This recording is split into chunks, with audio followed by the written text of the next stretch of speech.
KnockBack, the retro and nostalgia podcast, is brought to you by, well, you. If you want to learn how to support our show, go to patreon.com/laststandmedia.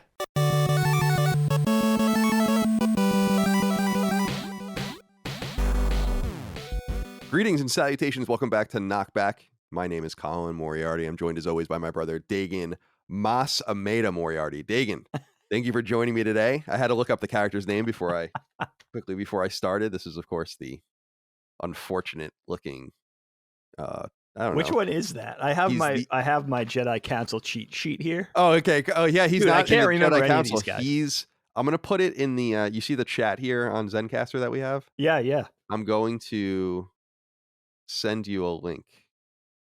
And Yeah, I think here you go. So click on that. I know who it is. Okay. Gets a little confusing. I know Ki-Adi-Mundi. Yeah, Ki-Adi-Mundi is kind of a more well-known. This guy's Palpatine's, it says here on Wikipedia, he's the vice chancellor that serves with Palpatine. Oh, that's who that guy is? Yeah, the guy with the horns. Yeah, the horned dude. Yeah. So a descendant from one of the Cantina dudes in 1977, yeah, probably. I mean, right? I think so. They're all probably related since it's Star Wars. Unlimited power. Well, today's episode's about episode 3, and we'll get to it shortly. But Dega, how are you today? What's going on in your life? I'm thinking of, like, my mind is so bipolar right now. I'm thinking about so many things. But I was just laughing to myself before we started the podcast because Lilia has a pet hamster. I think I may have mentioned this before. I'm not sure. But she has a pet hamster named Biscuit. It's probably, I'm not exaggerating, dude. In 15 years, we had to have had 15 hamsters. So this is 15 in a long line of hamsters. You know, unfortunately, they're kind of disposable, right? They don't tend to live too long. And there was also some sort of episode where they were getting sick a few years ago. So it was like, you would read online, like, don't buy hamsters at such and such pet giants like Petco or PetSmart or something because they're coming from breeders and they're diseased and all this crap. But I laugh with Lilia because she always has one. She always needs to have one. But this one in particular, she puts the giant cage outside of her room at night because they're nocturnal and it squeaks the wheel. But Lilia does not want to deprive Biscuit of running on the wheel at night. Right. So now that the giant cage is out in the hallway every night.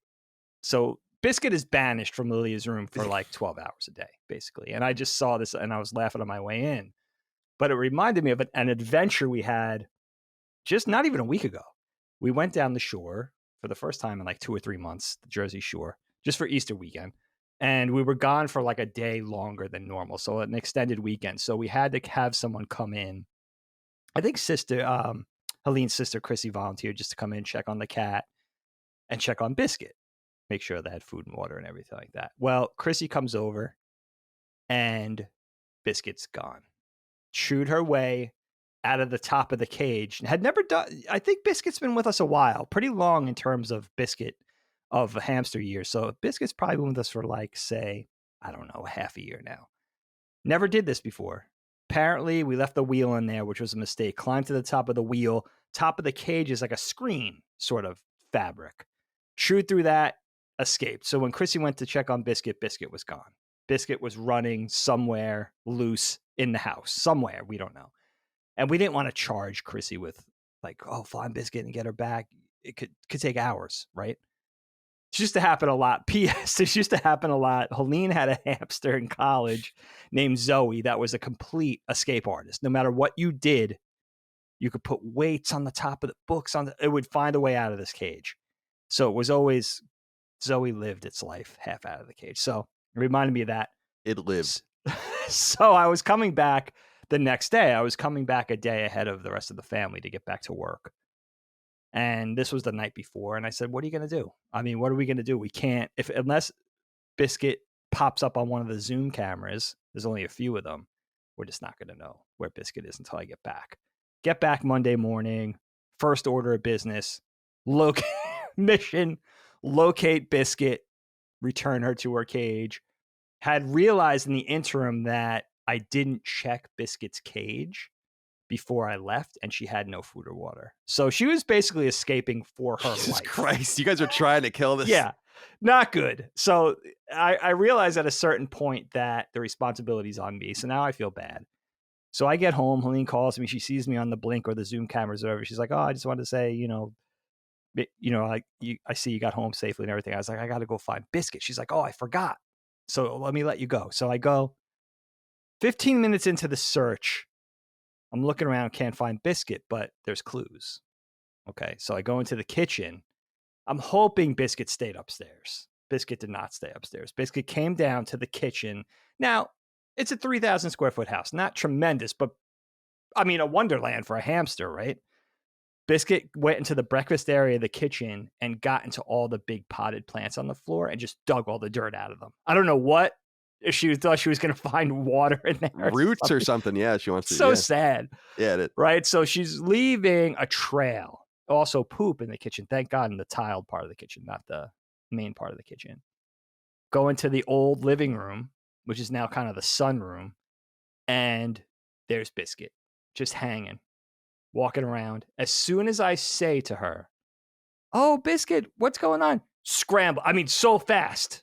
So just dashes under one of the old couches. Like, oh, shit. So push comes to shove. I get Biscuit back. Block off the room with that, thank God that room has like the French doors that close. Mm-hmm. So I'm like, all right, once you emerge, can't go anywhere. You can't get under these doors. Not even Biscuit can get under these doors. So I get her back in the cage, drinks out of the water bottle for about 15 minutes straight. I'm not even kidding. So I feel extra terrible.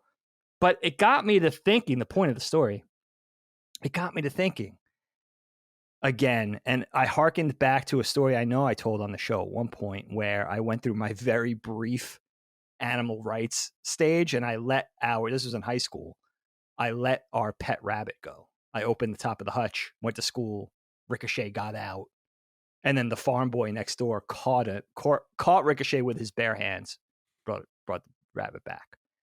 Kurt. But I remember it just kind of led me to that thing again. It was like, you get to thinking, if you think about it hard enough, we're so used to having these pets, pet turtles, even fish, hamsters, whatever you have, right? Lizards, maybe you're into snakes.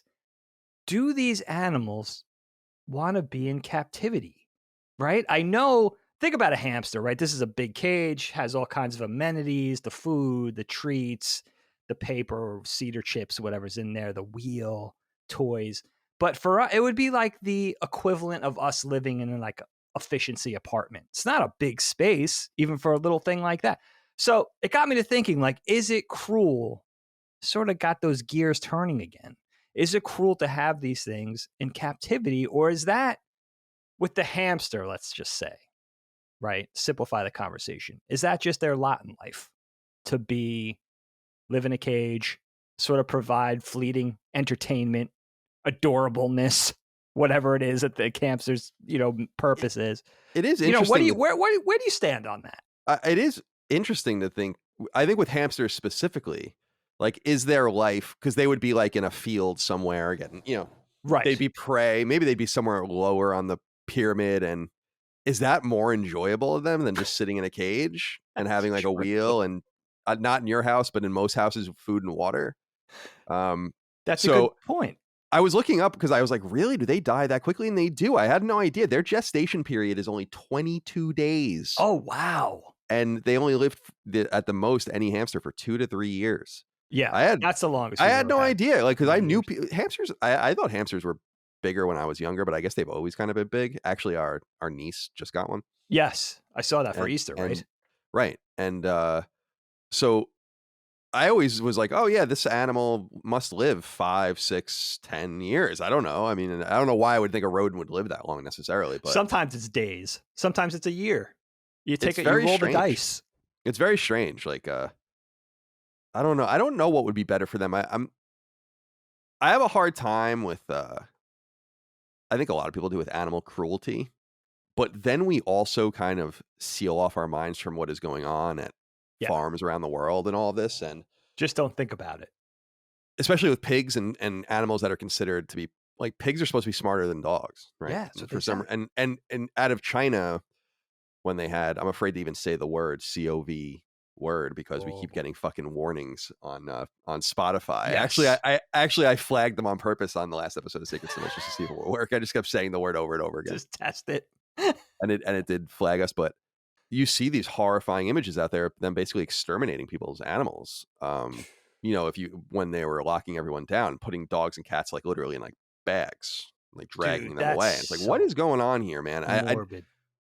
So I just I want to figure out a way for us to it's selfish, but like eat the meat we want, have the hunting rights that we kind of want within reason, and then really do our best to otherwise take care of animals, give them places to live freely and do all of that. Like, I'm not one of these people that thinks it's crazy that we eat meat. We're supposed to eat meat. Anyone that tells you that's lying to you. It's just anthropological truth. But we don't have to treat it cruelly. Right. And I was thinking about Mike and I were talking about this a few days ago. It's funny you bring it up because we were talking about pet pigs, and I don't know if you remember, Mom had a British friend named Jeannie Jensen, who was like this like woman she worked with at Delta, and Yes. she was great. She was a really great woman, and I used to go to their house sometimes. She had a pet pig, Harley. That's so cool. The potbelly pig. Like yeah, potbelly pig, which would run around the house like a dog. It was awesome. It was really cute. Potty And trained, right? The whole thing. Yeah, the whole thing. And it made me think for the first time, like, this is so interesting because I want to eat you, motherfucker, but you're so cute. You're totally sentient. You're there. You recognize me and know who I am. And it was making me think, you know what? It's funny that you brought this up because I was thinking about keeping animals back in the day. Actually, with Game of Thrones, we kind of see this as we're going through the show as well. You keep like a couple horses, you might keep a pig or whatever, and eventually you kill it. Yes. And I was always curious about that. Like, is that hard for you to do after you get this pig all fat? It gets to know you, it trusts you, and then you just slit its throat. You're feeding it. You're bringing it its only source of pleasure day after day. It's almost like we got smart really quickly. Like, the earliest American Indians are the ones that are the reason that there are no fucking mammoths and no, all the extinct versions of bison and all this kind of crazy shit that was going on, because they got too smart and they knew how to like systematically kill them. I think at that point, it becomes kind of sad, right? I agree. You're not. I don't want to go out there and hunt. I'm not saying that, but No. But there's something about it that's kind of fucked, where it's like there used to be some sort of effort. The venison lived a life, then you went and kind of hunted it, and you kind of like mano a mano, and maybe it got away, maybe it didn't. But now it's just like, yeah, line them up, slaughter, like cattle to the slaughter, as the saying goes. So there's something dark about it. I totally hear you.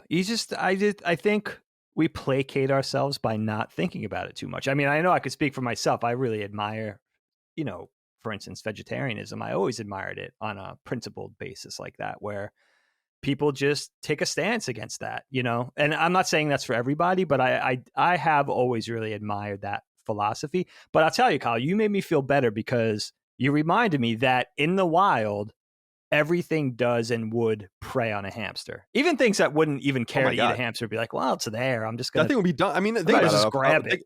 It's like a vole or something. Like a hawk's just going to. It's the very bottom of the food chain. I mean, the only thing a hamster preys on is corn, right? So it's like. Right.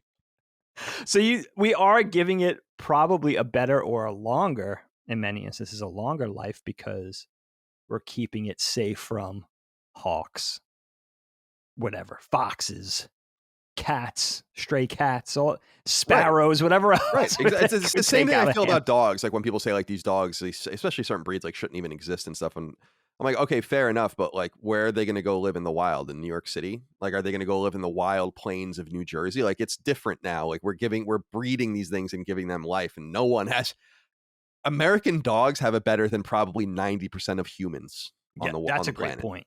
That's a great point. Which is sad. I actually have seen statistics like American humans, I think, spend more money on their dogs than like countries spend on like human food. Their citizens. Yeah. So I'm sure that's true. It's all contextual.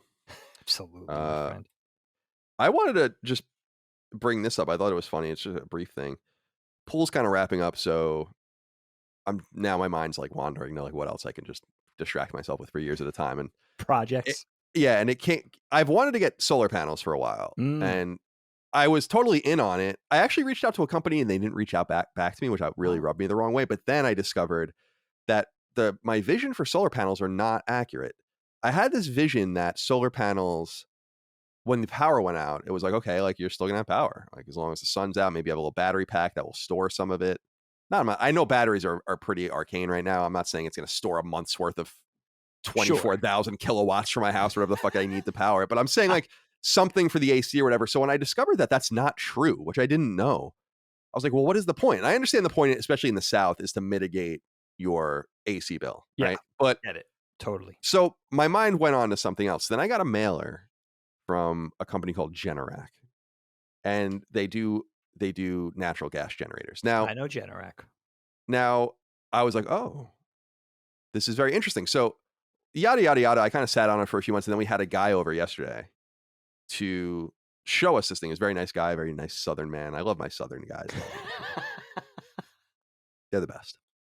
And it has to be now. We live in a neighbor, like your neighborhood's bigger and nicer than my neighborhood. Like the houses on my neighborhood are a little closer to each other. Are So they? like, I I'm don't even know. probably 30 feet from my neighbor's house right A little now, closer. Okay. sitting in my Yeah, yeah. office. And then Right. on the other side, I don't know, it's probably a little more than that. Okay. But we had talked to them originally at this like place in Richmond, and we were like, how loud are these things? Because I want to be considerate, right? I know how loud generators used to be. I can't imagine that they're that loud anymore. But I was like, how loud is this thing? Because it's going to sit next to my air conditioner, and the power is going to go out during a hurricane, and then you're just going to be here like, like from someone's house in the like in the neighborhood. And I'm like, I can't. Propane? Is this the propane generators? No, it's natural gas. Natural gas. Okay. Okay. So the idea is that because we have natural gas for heat, we have natural gas for our range and everything. Oh, I didn't realize you had and natural hot gas. water. Okay, you already have it. So you already right. have We already it all. have it. It's already Piped in. underground. It's already here. And Gotcha. it's because the Okay. neighborhood is new. So they just tap right into it. And the idea is just that when the power goes out, there's a little signal goes to it and it just turns it on. And then there's like a 10-second gap, and then your shit just turns. Yeah, back it goes on automatically. Yep. And it just runs off the natural gas in perpetuity, apparently. And we were it was just funny because the guy came over and then he showed us where it would go. We don't have much room. It's got to be like 3 feet away from the house and like 3 feet away from this. And Right. So it's going to kind of sit in this conspicuous place. That's like, it's not great, but I'm not so worried about that. What I'm worried about is the noise. And the guy was like, a nice guy, but he was like, it's about the sound of a lawnmower. And I'm like, well, you guys had said on your website, it's like more like the sound of an air conditioner. These are two different things. Yeah. And so we got our quote in all of this, and I'm into it, but I don't want it to be this ridiculously loud thing, right? Like that's so rude. Like I just couldn't imagine being in a situation where everyone's power's out, and then 10 seconds later you just hear a fucking Honda 1985 dirt bike start up, right? And then this guy has like power, and it's like right across from where their master bedroom is. I know because we have like the same style house and all of this. So okay. It's kind of, so I'm kind of at an impasse right now with this because there doesn't seem to be a good solution for me to have perpetual power. I have a Jackery and a solar panel for that will allow us to hook up like some smaller things. Like for that's a cool. while. That's actually a good start.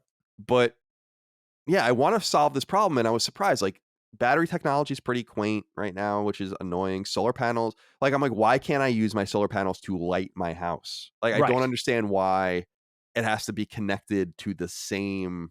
Sure, there's some technical reason, but why can't I just override this? I don't want to work with you, right? Like I don't need your electricity at this moment. I feel like I should be able to generate my own.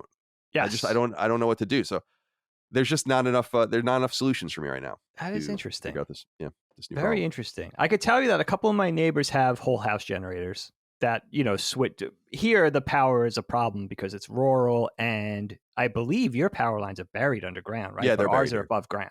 Yeah. So subject to trees and storms and wind and everything like that. So a lot of my neighbors that have been here longer have had the wisdom to get whole house generators, but they're propane based. But they, like you said, they switch on, power goes out, they switch on after a matter of seconds, and then they provide electricity for the entire house, for everything, your heat pump, your HVAC, your appliances, whatever you need. And I will tell you that those aren't that loud. They're definitely more quiet than my standalone gas generators I have to pull out onto the driveway or a lawnmower. They are more quiet, but I don't know how the natural gas ones are.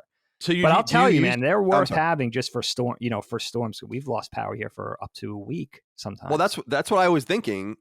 We're in central Virginia, so it's kind of in the suburban rural divide here. Yeah. But we're not immune to bad weather. We actually got it was fun. People were laughing on Sacred Symbols because I had a little tornado warning during the show, which was hysterical. Oh, you did? And then I ignored it. Yeah, I was just like, let's keep riding. Let's ride it out, see what happens. So that was a good piece of comedy. Dorothy. But yeah, my big concern is just being considerate to the neighbors. Yeah, And no, so that's nice that you're even thinking like that. So the problem is that they don't have like, and this is so curious to me. Like we said, like, can we hear it? Can we like come see it on? And they're like, we don't have that. And I'm like, how can that be? That's weird. And now what we're trying to discover, we know someone in Uncle Mike's neighborhood, and we're actually going over there tomorrow to go to the pool. Yeah, They have one, and we kind of just want to knock on the door and be like, what is this thing? And what's good for them is they're not near anyone, so it doesn't matter. They're in a much nicer part of the neighborhood. But okay, it's like, I don't know, man. Pick their brain. I'm trying to figure out a solution here. Would you only use it in the case of, now you want to use it as a supplement for your summertime power, right? Not just power outages. No, just power outages. I don't want to. In power outages, your neighbor, 99% of your neighbors are going to have bigger fish to fry than the noise coming from your house. They're going to worry about losing everything in their fridge, right? Their But freezers. They're I agree with you, up. but isn't it a dickheaded thing when you're going through that to have to listen to your neighbor's gas generator? Adding insult That's to what I'm injury. saying. Like, it just seems kind of unconscionable to do that. Like, I don't know. I'm about to lose $1,500 worth of groceries. Now, on top of that, I got to hear this jackass's generator going. Right. Like, imagine if there's a his lawnmower outside your window, 25 feet from your window, which is what it would basically be, from like It's very considerate, man. I wish my neighbors thought like that. I don't know. And they're like the two nicest houses in the cul-de-sac. So you hear, all right, there's the fucking cat palaces on the hills with their power. They're doing fine. They're keeping cool or warm, whatever the case may be. Their food's fine. They're watching TV. I'm outside in the driveway with my gas generator, just trying to keep my sump pumps going. You know what I mean? You're doing the best you can. Doing the best we can. All right. Well, let's get into the topic at hand here. Dagan, KnockBack, of course, is our weekly retro and nostalgia podcast. We put it up every week on Patreon, patreon.com/laststandmedia. We're nearly 13,000 of you support us right now. Thank you so much for that. Yes. This is a fan-voted topic, and we have many inquiries from the audience. I guess we'll start with this. Let's start here. Noah Friscop wrote in. Yo, Noah. And said, hello, Moriarty bros. I just recently rewatched the prequels for the first time in several years, and I came away from them a much bigger fan of them than before. The context of the Clone Wars TV show certainly helped, but I was happily surprised by just how much I enjoyed Revenge of the Sith on its own merits. From Ian McDiarmid chewing the scenery to bits, the overarching narrative of a dictatorship rising from a failed democracy, and Ewan McGregor just being so watchable. Having known from both of you how you felt about it in the past, and he says he can't think of General Grievous without the infamous clip from years past. There's a funny clip of me talking about Grievous that people love. Do you find yourself enjoying it more this time around?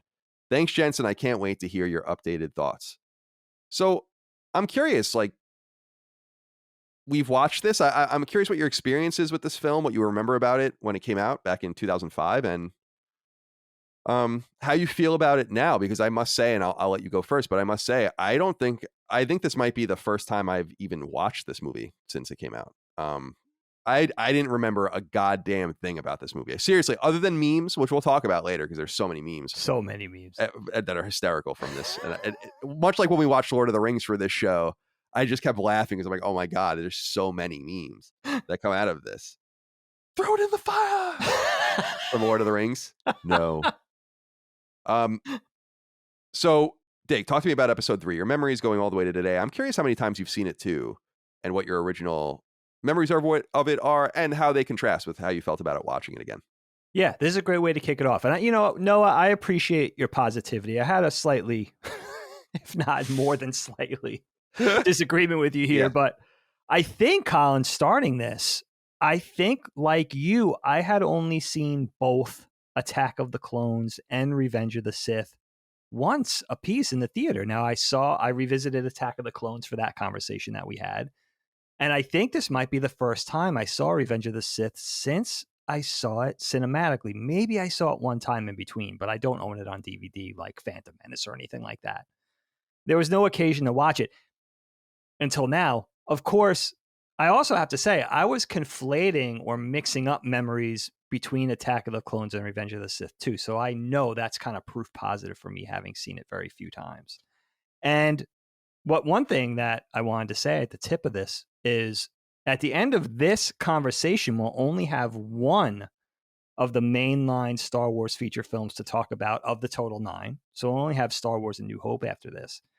So we've really come full circle. And every Star Wars movie, much like you, I'm sure, Kyle, represents something different for me. We talk about a specific era akin to that film, certain memories, a different level of affection, depending on which one we're discussing. And these breakdowns can be interesting because, as we saw with our Attack of the Clones conversation, we come back to these things later on with a fresh set of eyes, and we revisit them a certain amount of years later. And like both of you landed, me and you both landed for Attack of the Clones. We kind of came away with the consensus of, wow, this is not good, but not nearly as bad as we remembered. That was a really interesting sort of turn in the conversation. I agree. And, you and I are coming out of vaunted sort of Star Wars fans of old, me dating back to the 70s, you dating back to the 80s, where old school Star Wars fans of the original trilogy. So a lot of that sort of hinges on our original fandom and how we feel about the prequels and how a lot of us feel about the sequels. But I have to say, all of that being said, this film, Episode 3, Revenge of the Sith, specifically represents, I think, still the biggest disappointment for me of all the movies. I thought this in 2005 when I first saw it in the theater and kind of came away half disgusted. And I still think it now. And not to put the cart before the horse, but I think much like The Rise of Skywalker for the sequel trilogy, this movie was, I always saw the last chance to sort of get it right. Sort of kind of fall in line with those original 3 movies that we adored and grew up loving, grew up being such a huge part of who we were. And we wanted these films to feel more like the Star Wars that we craved more of. And we sort of didn't have that opportunity with Phantom Menace, although you and I are pretty lukewarm on Phantom Menace. We don't hate it as much as a lot of people do. No, people think that that's the worst one, but I don't agree. Right. I really don't either. I still don't, but this was kind of, and maybe it was foolish to kind of hang our hopes on some late in the game redemption. And I went through that with Rise of Skywalker too. It was like, all right, maybe they could get it right. Maybe there's one last chance to sort of correct all these horrid mistakes. And, talk about a classic redemption story gone wrong, right? But we had those hopes, those fantasies, that optimism. Maybe they could turn it around. Maybe they could finally get it to feel more like the Star Wars that we grew up with. And this movie really falls flat for me. I will say from the outset, at 2 hours and 20 minutes-ish, feels very long. I think the movie is, just broad strokes here. I think the movie's very dull. I think despite the set pieces, despite all of the kinetic action, all the CG effects, the huge budget, I think it really falls flat. I think this is a boring movie. It felt tip of the iceberg. I think it felt very long. It was almost the same experience, not quite as bad. Almost the same experience we had, last November, December, of watching the Star Wars holiday special. It was like, when is this thing going to end? It feels like it's 5 hours long to me. And, I know a lot of people are going to disagree because I know a lot of people see this as the best of the prequels, but I just got to say, I really did not enjoy it. And also, I want to say, I want to kind of do what we've done all along with Star Wars. I want to be thoughtful about the criticism. I don't just want to, shoot bullets at it and have all this barbed conversation about how terrible it is and how bad George Lucas is and how can he fall so far from his vision. I want to be more thoughtful in my critique, but I will say from the beginning, this movie is just all I see is the potential going up in smoke. That's all I see at the end of this experience. I totally hear you. And, you bring up something about, before I even get into my thoughts about the way younger people see this movie. And I do want to acknowledge that Albert Hendrickson wrote it and said, "Yo, Brothers Moriarty, this is my favorite Star Wars movie. It was the first of many movies I saw at a midnight screening when I was a teenager, back when you had to wait in line and fight for a good seat. I still remember waiting in line playing Twisted Metal head-on on my recently purchased PSP. One of my favorite theater memories was the film reel lighting on fire right after Obi-Wan told Padme about Anakin's murder spree. Luckily, it Whoa. was fixed quickly and we didn't miss any of the movie. Oddly enough, just today, a few students in a class I was subbing were listing the Star Wars ranking on the board, and all three of them listed this movie as their number one. I complimented them Wow. on their selections. Wow.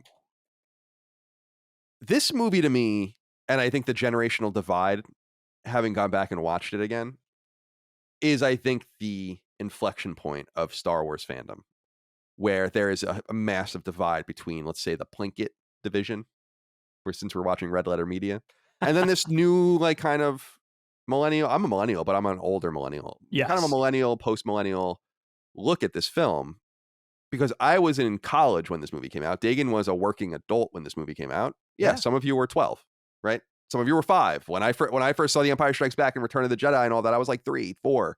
Those were seminal movies. So of course you're gonna have these nostalgic moments with them, and I don't begrudge anyone that. I really don't. But this movie is an example of what happens when you write a story from 2 different angles and then pincer them together, and you have nowhere to go. And you know that you have to end up in this certain place, and you don't have enough time to explore the things that matter that got you to that place.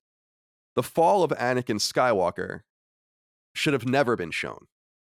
Mm. And that they didn't leave it to the imagination meant that they needed to do it in a really thoughtful and complimentary way. And knowing that Lucas was even writing these things on the fly, which he was, means that they made the same mistake then that Disney made with the new prequel. They just didn't have a real plan. Like, it didn't. I don't understand how you can even make something like this and not know exactly what's going to happen and exactly where it's going to go. And of course, you want to massage things and react. For instance, the complete diminishment of Jar Jar Binks to the point where he's like doesn't even speak now in this one. I mean, at least he had like a speaking part in episode 2, right? So they're reacting to certain things, but I don't understand, for all of the longing I have to be like, man, I wouldn't mind George Lucas getting this back. It would never happen, but like, I would take George Lucas over Disney at this point. And like, no doubt, he at least made this shit up. I mean, at least in within him is the juice, right? But yes.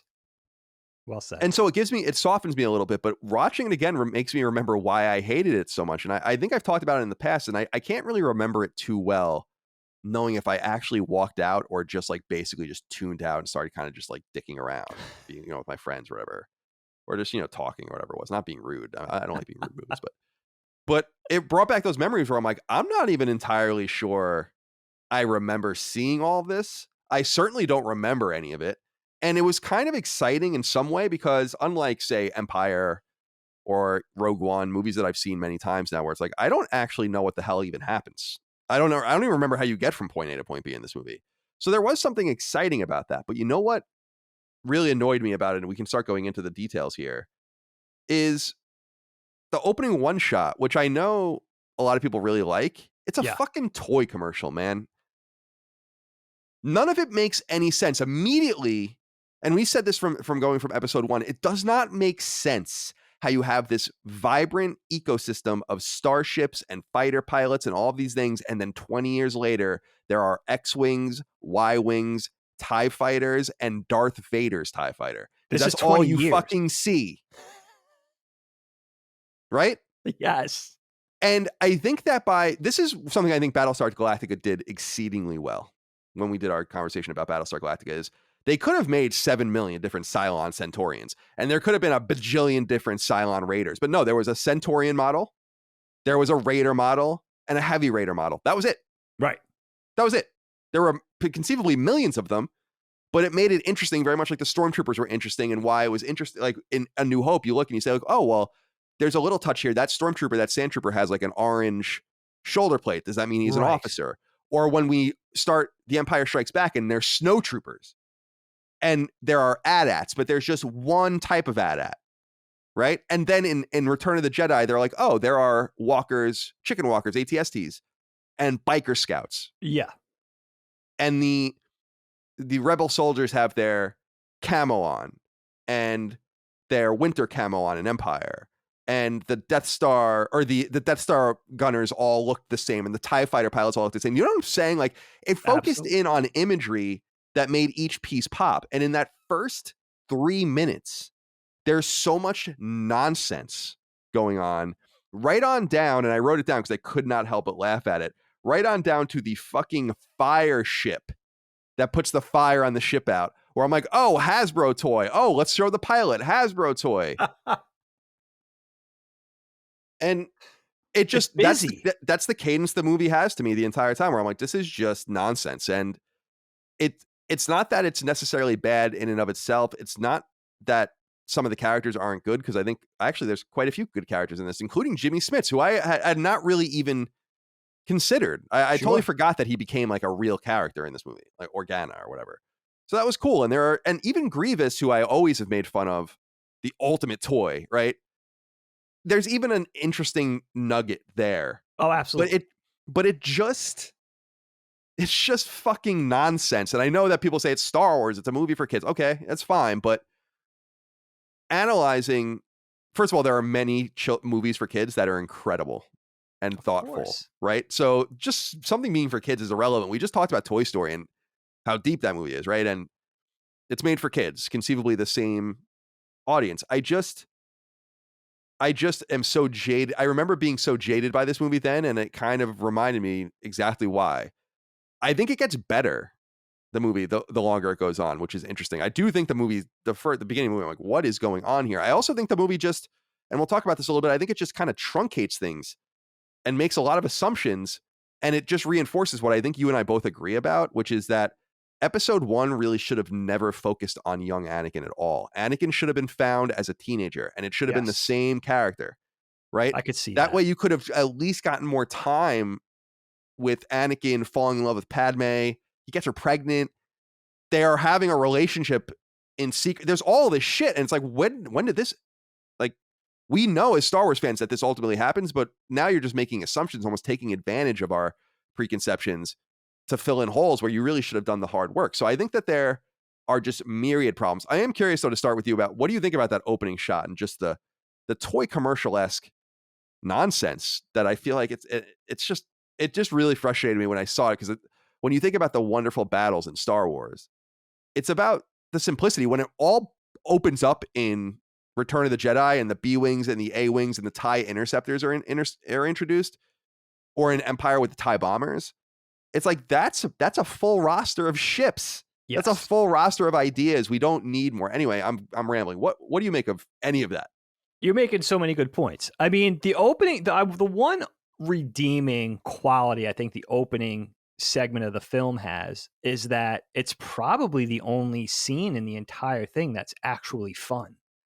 This movie gets so heavy and dire and heavy-handed that, and I think a lot of it, and we'll talk about this, I think a lot of it is George Lucas overcorrecting for things like Jar Jar and just going too far in the other direction. Again, sort of being, sort of tone deaf. But I think at least it's fun. Now you have Obi-Wan and Anakin fighting side by side. So there are positives. You have the banter. It's an adventure.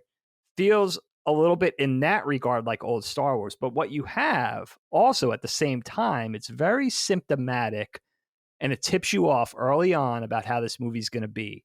It's just the unrestrained usage of CGI, computer-generated imagery, special effects in the computer animation, and just making things too much, too busy, and that being the main thrust, seemingly, of this entire movie. That seems to be the priority, to see how much bitchin' shit we could get on screen, when you have to realize, and I love talking about this, and I love our first couple of commenters and writers in about looking at this from a generational perspective, because I do often wonder, Kyle, had I been younger when this movie came out, and this was either my introduction to Star Wars or part of my intro to the franchise, would I have felt a lot different? Not only from a nostalgic standpoint, but also just from not being so biased from the original trilogy. When this movie came out in 2005, we had already been so full of not only the first two prequels, but we were already so full of classic Star Wars. And it really painted our image and influenced us about how Star Wars should be. You have to understand, I was born in 1973. I saw Star Wars probably 77, maybe early 78. And from that time period of watching that sort of monologue with Alec Guinness's Obi-Wan Kenobi, and he has that faraway look in his eye, and he's talking about his old friend, and it's sort of half warmth and half horror, and he's telling the story of Darth Vader. From that moment on, we waited to see this. We have been waiting to see this unfold on the screen for decades. And you have to understand, from our perspective, this was the payoff, and the way that this could be construed as, of course, as a huge letdown for many of us. But I think what ends up happening with this movie, and I think it's all the prequel films, not just Revenge of the Sith. Revenge of the Sith, again, was this kind of like, I always saw it as the last chance to get it right. See what you did wrong, compare it to the originals, and reprioritize. But I think what ends up happening is everything is built on this weak foundation. And again, the priority seems to be to put in the cool ships, put in the cool tech, the cool creatures, shy away from the practical and make everything green screen, make everything blue screen. It tends to feel very cold, very sterile, and very plastic. Even though the best people in the world at this time were doing that kind of stuff, it just wasn't enough. And you're losing the main thrust of, these are the characters that we waited to see what happened. This is the story of what went down to influence the movies that we grew up with. How can you make it feel more connected? And that's why I'm very curious, as an aside, to see what they do with the Obi-Wan Kenobi series on Disney Plus, because now there's a new connective tissue. This film isn't it anymore. There's a new connective tissue between the prequels and the sequels now, and it's going to be this series. And I don't know if they're ready for that. It's another conversation. I don't even know how they're gonna. I'm confused. I'm sorry to interrupt. No, I don't even, to that Obi-Wan show, I'm not even sure how they're going to do that, because it's going to be tough. Isn't Hayden Christensen in it? He's in it. So Ewan McGregor's in it. They're gonna de-age them digitally, I guess, and then I don't know. They're gonna try to fill in, because they could fix episode 3, but this is the problem with Star Wars. Anyway, I interrupted you. It's like, I don't give a fuck about all of these ancillary things. All of these ancillary things are ruining the characters. You're ruining them.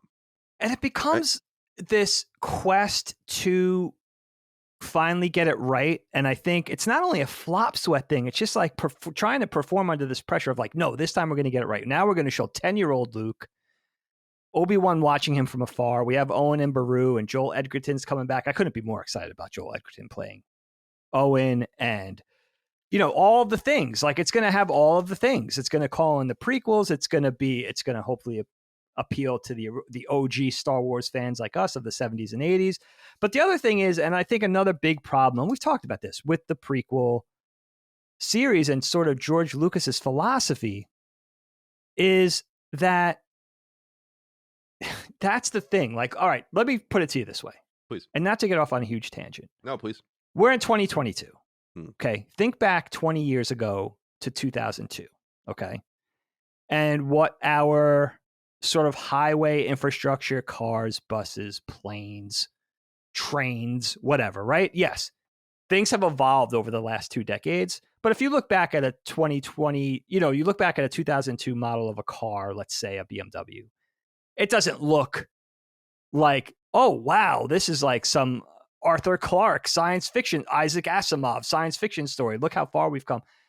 What it is in Star Wars and the prequels, even though they predate the story of the original trilogy, is that you have all this tech, and this is what you were saying, it's so dramatically different that it's impossible to suspend our disbelief over that evolution of only 20 years.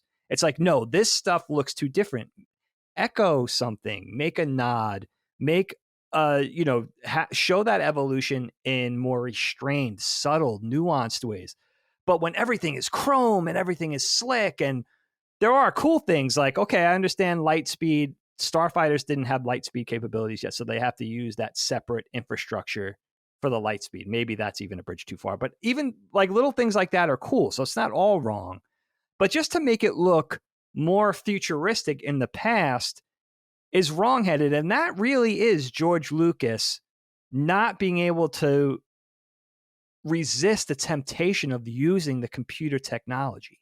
Exactly right. You know what I mean? It's just, he cannot let that go. It's all about the visuals, and you can't hang a good story on that, especially if it's supposed to continue something so wonderful and so beloved from the past. And, it's the same thing with him, like sending up Hammer Horror. We'll talk about that with Christopher Lee, and Frankenstein, or making a 50s diner, or making a starship with 57 Chevy tail fins. You can't do that kind of shit. Like it looks ridiculous. You know what I mean? And he just cannot resist that. And you're building the house on a weak foundation. Even if it's not a weak foundation, there's no parity to the quality. You know what I mean? Like, the plumbing system in this house is top notch, but your electrical system is faulty and sort of overlooked and hastily cobbled together. So you don't have everything on. Yeah, you have wonderful CG effects, but look at the writing. Look at some of the voice acting. It's just, you know what I mean? There's no parity. There's no, the quality is not on equal footing. All of the quality and all of the energy is put into the CG. And this is coming from an animator, guys, that is saying this. By the way, this is like my bread and butter. Well, it's like when Red Letter makes fun of the newer movies, and it's just like these wall of CG artists. Like when it's like Batman versus Superman, it's just a crawl of names. And listen, we bring up this movie sometimes. We have to do it at some point on the show, but I bring up Mad Max once in a while. Fury Road. Oh, it's so good. Although the original Mad Max movies are great too, but when I saw that movie, I was like, don't ever fucking tell me ever again that you can't do something practically. I know it was expensive. Yeah. But look at the results. And dangerous. Right? So if they can jump in a fucking salt sea from truck to truck and going 90 miles an hour, whatever they're doing, all this crazy shit while a man with a mask is playing the guitar, right? Like, you can get some miniatures or paint a goddamn set, right? I even saw a scene, I could be wrong because I tried not to rewind anything. I didn't want to fixate on anything, right? Yeah. But there was a scene with clone troopers, right? Because I don't want to pick it apart like that. It's like, I want to see it. There was definitely a scene with clone troopers though, where I'm like, are those clone troopers? They're helmetless, so they're Boba Fett or Jango Fett. So I'm like, but are those fucking CG animated? Yes, they are. And I'm like their faces. Yeah, they look like what the Clone Wars are you doing? That's even harder, even then, to do that than what you could have done. It's bad, right? Yeah, and so I'm like, man, because this movie did stick out to me to that point, Dagan, with the CG stuff more than the other two, where I was like, he almost doubled down on it. I think part of the reason is because these movies started kind of going and percolating in 94, 95. By the time they get post Attack of the Clones, we're in a totally different space with Silicon Chip and chips and so I think he wanted to double down and say like, no, this is the right decision, but it was a bad decision. And I think that's one of the few things that the Disney movies, including Solo and Rogue One, which I think are great, get right, which is just, we got to just get rid of this shit. Unless we're in space, no CG, right? We can have CG backgrounds, but there's got to be real depth there. You see that a lot, like all of the fights, the big set piece fights in the new movies do it really well. Yeah. And but I think you're absolutely right. There's something, you touch on something magical about the movies, about the real trilogy of Star Wars movies, in my mind, that is special about the kind of understandable nature of what it is. And you cannot square that it looks like this before that. You can't. No, I don't care what you say. Like, well said. I don't care how much you're a fan and how much you love this movie. You can't. Nothing you say is going to make sense that when you go to Mos Eisley in episode 4, everything's all run down. There's not a sign of this shit. Not a fucking scintilla of this technology. Anyway, it's true. And so it doesn't make sense. And they can get away with that in the prequels or in the sequels, but they also have a massive problem in the sequels that you can't square either. And I've said this before, but the light speed ship attack in Last Jedi breaks the movie. Right. And these are fundamental things that just need to be thought about. You can't just do whatever you want when things are done already. They even do a thing where, if you remember, I guess it's in Return of the Jedi, Princess Leia talks to Luke about memories of her mom. And she says, oh, she was beautiful and all that kind of thing. That's because Padme was supposed to live. And for at least a little while, eventually she was going to pass before Luke and Leia, before we meet them in A New Hope. But George Lucas decided to kill Padme and make the story the way it is. But you already have this thing. You already have Princess Leia saying in canon that she remembers her mom. it's just George Lucas does whatever the hell he wants. He just flies afoul of everything that's already been done. He's going to do it the way you want. And I love talking about Fury Road because that movie, yeah, practical effects, stunts, the cinematography, the pyrotechnics, wonderful, right? But it's the vision. That movie was beholden to a vision. And just doing everything in CG is not a vision. CG is a tool. It's a tool like the things that make a rubber mask or make a practical set, the carpenters that build things, the craftsmen that make costumes and sew things. CG is just another tool. It's not a vision. You can't hang everything on CG or just make everything CG or put the priority into that and ignore everything else. And that's what the prequels did. That's what they do. George Lucas just can't help it. He loves the technology. He's so passionate about it. And, meanwhile, you have the actors in this film fighting this uphill battle against the George Lucas, the dialogue that George Lucas writes. It's like, it's so wrong-headed. And that is really the tragedy at the center of this trilogy, is not the fall of Anakin Skywalker. It's the fall of George Lucas. It really is. Yeah, it is a story about a man, for sure. And it's like I said, we have such tension in this fandom. I don't even consider myself really part of the fandom anymore because I'm just not attached to any of the new stuff at all. It's just not for me. Lost it. Maybe it will be when I get Disney Plus one day and actually carve through some of this stuff, but I doubt it. I really do. I think I'm too jaded about it. But there has to be some sort of respect and intent. And it's sad that it's gotten to the point now where everyone's kind of like, what about George Lucas? And I think that's just funny to me. I'm just like, I think that's so funny. You can't deny that that's funny. One of the things that I wanted to ask you about, and we'll just start going through some of this, is General Grievous. Okay. When you learn something, and I learn things every day, but I'm not surprised that I don't know them. But then you learn something about something you probably should know, and you're like, wait, what?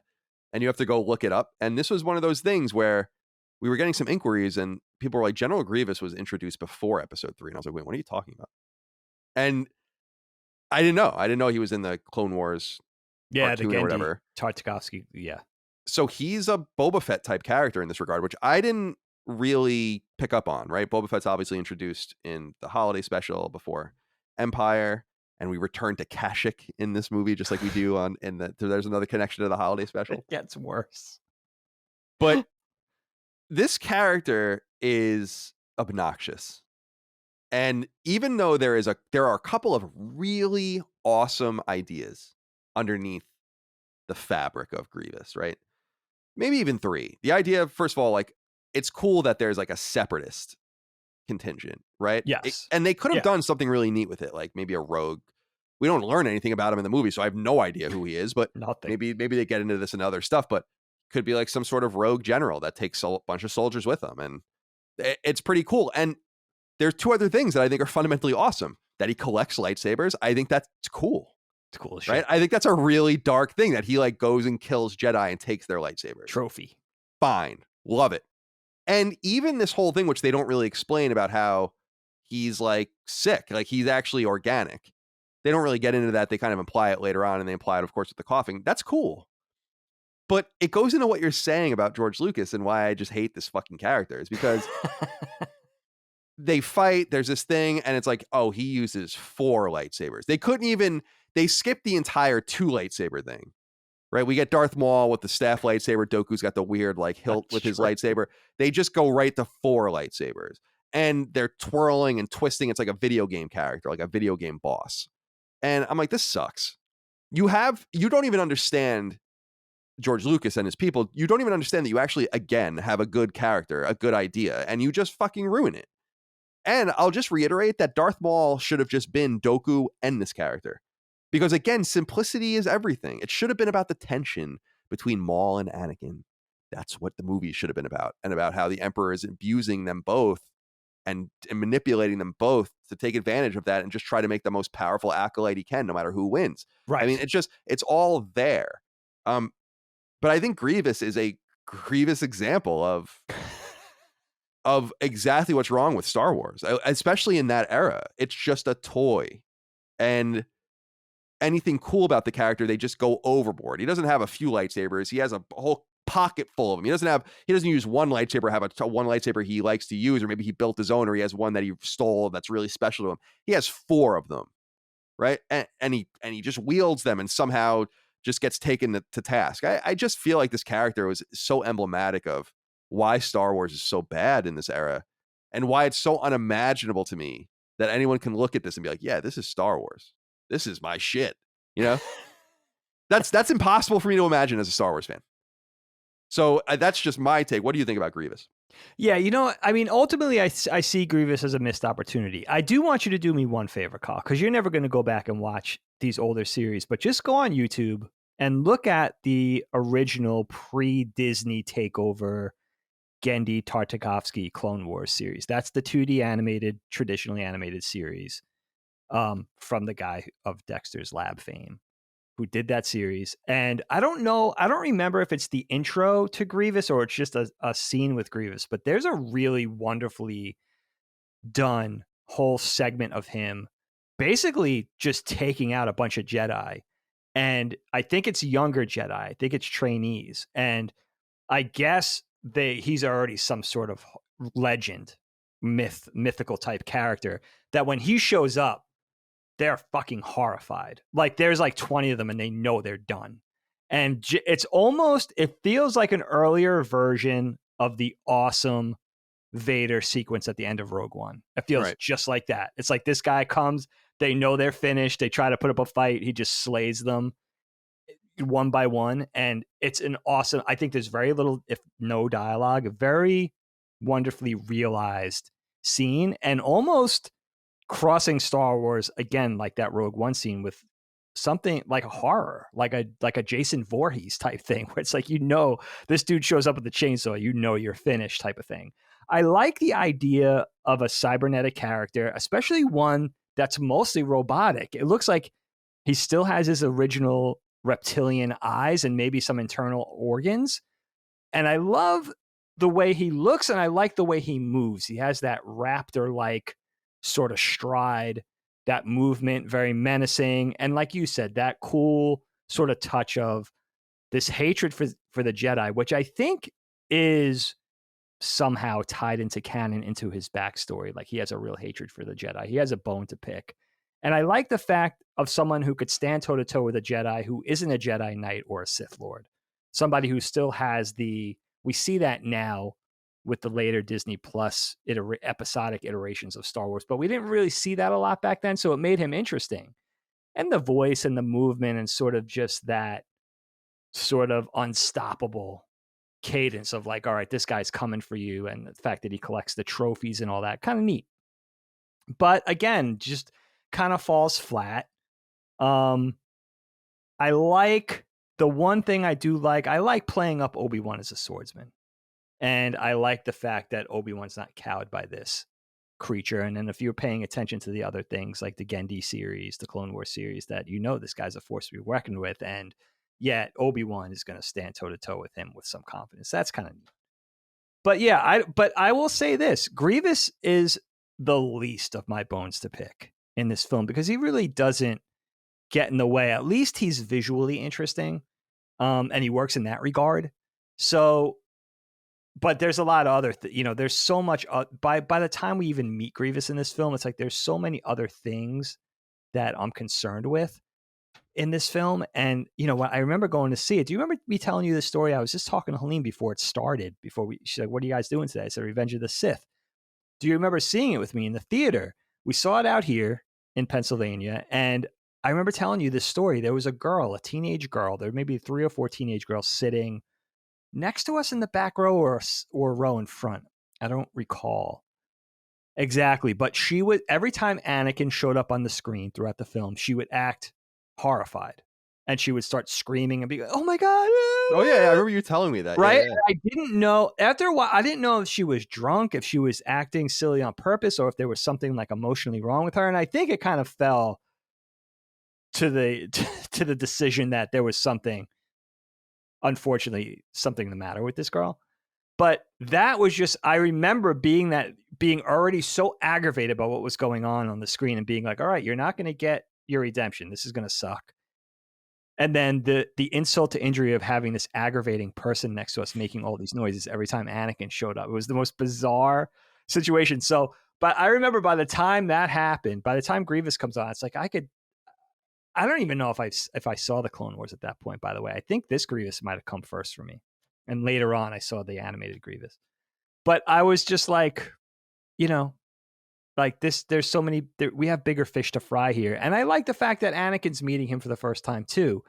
And that they kind of acknowledge like, okay, I've heard of you. You're shorter than I imagine, whatever type of thing. I like the fact of having, but again, kind of a missed opportunity for everything, for the sword fighting, I know what you're saying. He kind of feels OP, feels like, like, wouldn't it have been cooler? Like, I envision a thing where, God forbid, you set up the character a little more. He kills an acolyte or something, or a trainee, a Padawan that they're really fond of. When they go and fight later on, he takes his cloak and he puts his finger or his hand over his lightsabers and he's like, "This is the one I'll fight you with," and it's this Padawan's lightsaber or something. I mean, God forbid. How hard is that? And like there's something special about the lightsabers, and he remembers the stories about each one, and maybe he tells a story as he goes awesome. through them. Like, fucking love that. I love that. How easy you just kind of spitball that in the moment. How hard is this stuff? Like maybe he he has 4 arms, but he only fights with 1 or 2 at a time, and as he loses his arms, he takes out another one, has a different story, and like I don't know. That's what I'm saying. Like there is potential with this character. It's cool. But he ends up being a distraction in my mind. And the cruelty of that, right? Like here's this Padawan you train. Remember this guy? I'm going to fight you with a sword. You know what I mean? Like the emotional cruelty of that. Good shit. Yeah. I mean, I don't know. That seems fairly obvious to me. Thank you. But I want to talk to you next about what I feel like is a major problem, I think, in this film. And I think in the trilogy, the whole thing.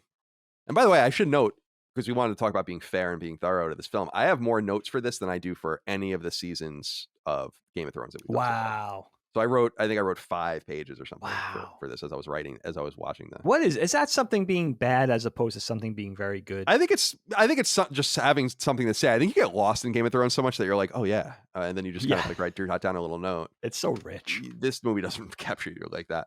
So there's a problem that I think is fundamental to this. I've always had a problem with this. And I think I've really started to articulate it in my mind more, especially as we kind of completed the circle, like you said, got to episode 3 finally. Yeah. There is no one matters in this movie apart from the people at the very top. I think one of the things that makes episode 4, I think it really shines in episode 5 and episode 6, is the rebellion. They're real people, right? Even if you remove the stormtroopers and this assumption that they're real people and they're recruited and all of that, which they get into more in episode 7, that's good shit. But there's an idea that at least we know that one side is, if not human, and they are conspicuously just human. You would think that they would just been way more multiracial, but that there's like there's real stake there's stakes at the very bottom. There are stakes. It reminds you of, we were talking about with Game of Thrones, like having houses fight for lords and all this shit. Like there is, at the end of the day, you have something at stake, even though it's almost unimaginable. And that this manorial system that you live in that situation is the best that you're going to get, or the most appeased you're going to become. And so you fight for it. And in this film, the two sides aren't alive. And so it doesn't matter. And it's a big problem because it is just people throwing toys at each other. Yes. And then that's fine. That in and of itself is a commentary on war, but this isn't fucking Metal Gear Solid. And I don't want to hear that from this, right? And I don't think that that's the intention. The intention is, droid army. Yeah. Clone army. It really should have been one of them. And I think it really should have been the clones, because we know about them from the original. And again, it's like you could have written it that the Empire was starting to recruit real people and they exterminate the clones, right? Order 66 could have been a thing where they had everyone turn on them and then turn on themselves or something like that and exterminate themselves. And that's the rise of real stormtroopers or something. But when you have these two sides fighting, the Trade Federation and the Senate and all these different entities, and they're fighting with just pawns that are not even relevant or real. They were grown in a lab or built in a laboratory or on a factory. It's like, who gives a shit? And I think it's not to say that I feel emotion when a stormtrooper or a snow trooper or a sand trooper or something is downed or a biker scout falls off his bike and Endor. It's just like you assume that they're real. And when you watch people get killed in the Hoth attack, you assume that they're real. I mean, there's something to that. So it's like, I don't care about any Order 66 is this big joke and this big meme and people think it's cool and that's fine. But it's like, it's just control over an ant-like hive mind of which there are just two of them fighting each other. And who cares about any of that? I just, that's a big problem to me. It's like watching World War II battles in which it's just robots fighting each other. It's robots fighting people built in a lab. It's like, okay, well then that's like all the drama is gone now. Yeah. Do you agree with this at all? Is this a problem for you? It's something I really haven't been able to wrap my mind around until recently. It's an awesome point. I mean, you have an army of clones versus this vast droid army who are really like cannon fodder, essentially, really on both sides. And yeah, there's very little personal investment in it. You're really just kind of looking at the people at the top that are controlling these armies. Yeah, but the army itself, there's like you said, there's no drama, there's no emotional attachment, there's no personal investment really. It's just, yeah, banging your toys together, kind of basically, and like there's unlimited numbers. In fact, the crawl in the beginning has a really weird statement in it, and I wrote it here in my notes. It says, there are heroes on both sides. What the fuck does that mean? That's really strange. What does that mean? I don't even understand what that means. There are technically more than two sides in this, by the way. So I don't even know what you're talking about, because you have the Trade Federation, the Republic, and the Separatists. Right? So, right. And really, the Chancellor is almost like a fourth angle of it. They're obviously working in tandem, but it's not quite that simple. I thought that was like, what the hell does that mean? That is very odd. So there are hero droids and then hero clone troopers. Really strange. Okay. It's almost like they wrote that crawl, made all these adjustments to the film, and then just never went back and fixed the crawl again. It's like that was related to an older version or something. It's very strange. And war, like that's the first thing. It's again, you keep saying his just random odes to different time periods. I mean, that is such an ode to the 30s and 40s. You know, it's so weird. It's war. You know, like a newsreel type. Right. The Nazis expand their reaches over northern Africa. You know, that kind of shit. That would have been amazing to have newspaper, like an old timey newspaper crawl instead of this time. Right. Like the spinning newspaper and it freezes, you know. All right. Transparency to the newsroom, everybody hustling and bustling around. I'm surprised they didn't have like a Star Wars newsroom. Like I'm surprised that wasn't something they tried to do, like some sort of news outfit. Just no restraint. I'm going to do whatever the hell I want to do. It's really what it feels like. Let's talk about Padme and Anakin and their relationship. Okay. How do you feel about the way this plays out? I think that this is a big problem with a lot of people because of the timing. Joey Malone actually wrote into us on Patreon and said, do you think the best parts of episode 3 redeem the rest of the movie or even the previous 2 in the trilogy as a whole? What are your thoughts that 1 and 2 should have been a single movie and 3 should have spanned 2 movies? There's something about this because I feel like this movie was 5 years or 10 years short of being split into 2 parts. Legit, I think. Because it was like during the period of Twilight and the Hunger Games and the Hobbit and all these random things that are like, oh, no, God, we can't end like this. And we need more time. Harry Potter did the same thing. Sure. Yeah. The movie. I don't know how they would have done that, but it's like, you can imagine that if this movie lasted another few years and it was just pushed another few years, that they would have figured out a way to make it longer or made it bigger. But I'm curious how you make the use of time in the film, specifically regarding Padme and Anakin, because I feel like they suffer the most. Not only are they both bad in this film, but both actors, and the dialogue's bad. Although I do wonder about the dialogue critique, considering Ewan McGregor's not bad, Jimmy Smits isn't bad. It's like, there's more to it than just that, I think. But yeah, I think it's bad directing maybe too. What do you make of their relationship with each other? Because it feels like we're just supposed to accept it, but we don't really ever see it. And then when we do see it, they're pretty open about it. Again, making connections to Game of Thrones, it reminds me a little bit of Tyrion keeping Shay secret. Where they're meeting, but no one really knows. But then they're kind of like meeting in these situations, like in the senatorial halls, where I'm like, how does no one see you making out? it just doesn't make any sense. So they're like pushing all these things in to be like, yeah, no, they're together. Watch them make out 5 times. What? Yeah, she's pregnant. Yes, they've had sex and all. Yes. What do you make of their relationship, since it is so central to the whole movie? Yeah, and these two are Luke and Leia's parents. So you're coming into this movie. For me, Kyle, I wanted to see 3 things from this film, right? It's a 3-pronged thing. This being the third prong, this relationship. I want to see what transpires exactly between Obi-Wan and Anakin. I want to see Anakin's ultimate, seemingly inevitable fall to the dark side. And I want to see what goes down between Luke and Leia's parents. How does this fall out? How were they born? How did they get taken away? All of that sort of thing.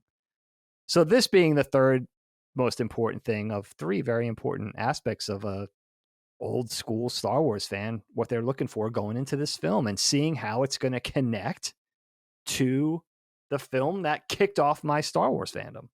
So you go in, and I think ultimately what you want to see here is you want to see drama. You want to see a relationship between 2 characters, and you want to see whatever that is, warmth, the disagreement, the marital bliss, fighting, disagreement, whatever goes down, but you want to see it genuine, and you want to see an authentic relationship that you could relate to, like we got from the original Star Wars trilogy, where it really felt like those characters, those players during those specific eras, delivering those lines, acting those scenes just felt right. You want to see that in Revenge of the Sith as well, with these players during this time, delivering these lines, fighting this uphill battle against this script, which is really poorly written. And I think what you end up feeling is, like a lot of this movie, it feels very plastic.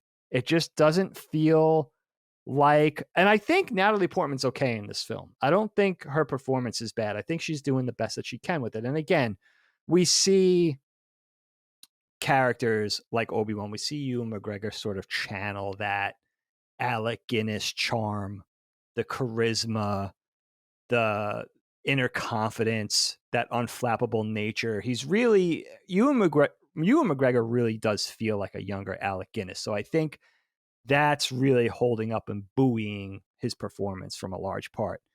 Natalie Portman doesn't have the sort of good fortune to have that going for her as well. She's playing someone new that we only just met in The Phantom Menace. So she can't hang her hat on those origins.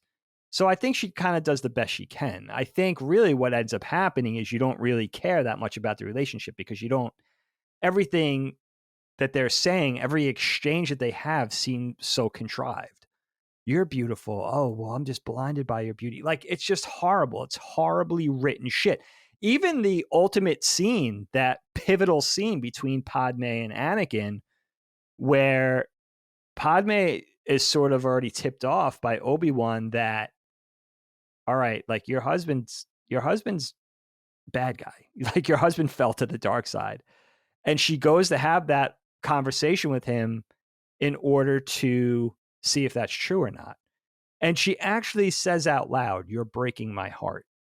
Like, that's not how you write dialogue. That's not how people talk. You know what I mean? What she would say would intimate that he has broken her heart, but you don't say, "You're breaking my heart." In that moment where your entire life is collapsing, that's what you say, "You're breaking my heart." It's just terrible. It's like, I wish that Natalie Portman, somebody with the chops of Natalie Portman, look at Black Swan, right? Look at something Long that Island she's Zone. done that's wonderful. Yeah, Yeah. right. Right. I wish she had the druthers to say, "George, can we just try something different here?" You're breaking my heart. That's just, "You're breaking my heart" that's all the proof I need to say that this really needed, this story just warranted, this was the end of this story. This is everything we waited to see. It just warranted better writing, more thoughtfully written scenes, more thoughtfully written dialogue to make it feel like to pay off for characters that we care so deeply about. And it just falls so short of where it should have. And I really do think a lot of it is the dialogue. I just think that with better dialogue, even Hayden Christensen's could have been a lot better. What do you think allows? Do you think it's just the separation in talent then between the Ian McDermotts, the Samuel L. Jacksons, the Jimmy Smiths, the Ewan McGregors? I don't I don't feel like their performances are bad, and I don't even Right. feel like they sound bad or like the things they're sounding are goofy. What do you make of that? Do you think it's just good actors overcoming something bad? Do you think that maybe they had the, because we don't really know. I mean, do you think they had the way to push some of this stuff on the George and had a little more confidence in themselves to ad lib a little bit? I have no idea, but that's my one problem with the blaming just the dialogue is Yeah. there's got to be more to it than that. Unless a good actor could just take anything and make it good. What do you think of that? Yeah. I mean, that's a great point. Let's say someone like Ian McDermott, can you kind of force your agenda just with your chops? Now, he has a lot of stage acting and theatrical chops, and his performance and the things he has to do and the things he has to achieve in this film are sort of those scenery chewing, going big moments, and he's able to do that, and he's able to do it that way where it feels like he's able to get so villainous that it just works. That whole ridiculous ending with Vader, that Frankenstein moment where he comes off the Mm-hmm. table and he can barely walk and no, and all that kind of stuff. The one delicious part of that entire thing is Ian McDermott's Palpatine smiling. It's the most fucking cold-blooded shit, and you realize it's everything that character wants. And that's how Ian McDermott's able to do it, by just being the ultimate villain. Like, he doesn't give a shit about Anakin Skywalker. He is a vehicle to achieve his own ends. That's all Darth Vader is. And in that moment, when Vader's not only in this immense physical pain, but just emotionally raw, he lied to him. He basically said, "You killed her." It's just the most cold-blooded shit. And he's smiling in that moment. It's wonderful. And of course, we talked about how Ewan McGregor does it. Natalie Portman's able to do it because she's a strong enough actor to even probably be a little more timid, I would imagine, with George Lucas, and just go with the flow and say, okay, I'm going to deliver the lines as they're written on the page. She has enough acting chops to still, it's not too egregious. Where Hayden Christensen, maybe he was just growing as an actor still, or he, his vision for the entire thing maybe was a little wrong-headed. He's a little young. He's not as in lockstep with the OG Star Wars. I will say one thing about Hayden Christensen that occurred to me during watching this movie again, and I watched it a few times actually. I see you have this character, right? There's this bipolar nature where he has this inherent goodness and this training and this power, but he also has this inbred darkness and this anger. And it's one half of himself fighting the other half. So you have this internal battle, this struggle with your good side and your evil side. And I see the sinister glare. I see Hayden Christensen's glowering, that stink eye, perfectly fine. That's fine. But the pouting, the sulking, the sort of impetuous, bratty, he does everything but stomp his feet and hold his breath in this movie. What I really needed to see out of Anakin in this film with all my heart is, where is the anguish? Where is the agony? Where is that inner torment where it's like, even when you're being good, that seems like a struggle. And when you're doing something evil, like about to decapitate somebody when it's really not necessary, where is that struggle? I don't see that inner battle. I just see a bratty kid. You know what I mean? I don't feel that darkness. And again, like it's weird if I harken back to 2005, 2003 or whatever, when they started production, who would I have gotten at that time that was in the public purview or in the scope of Hollywood that could have carried that off? I don't know. But that's really what I needed to see. I needed to see that conviction.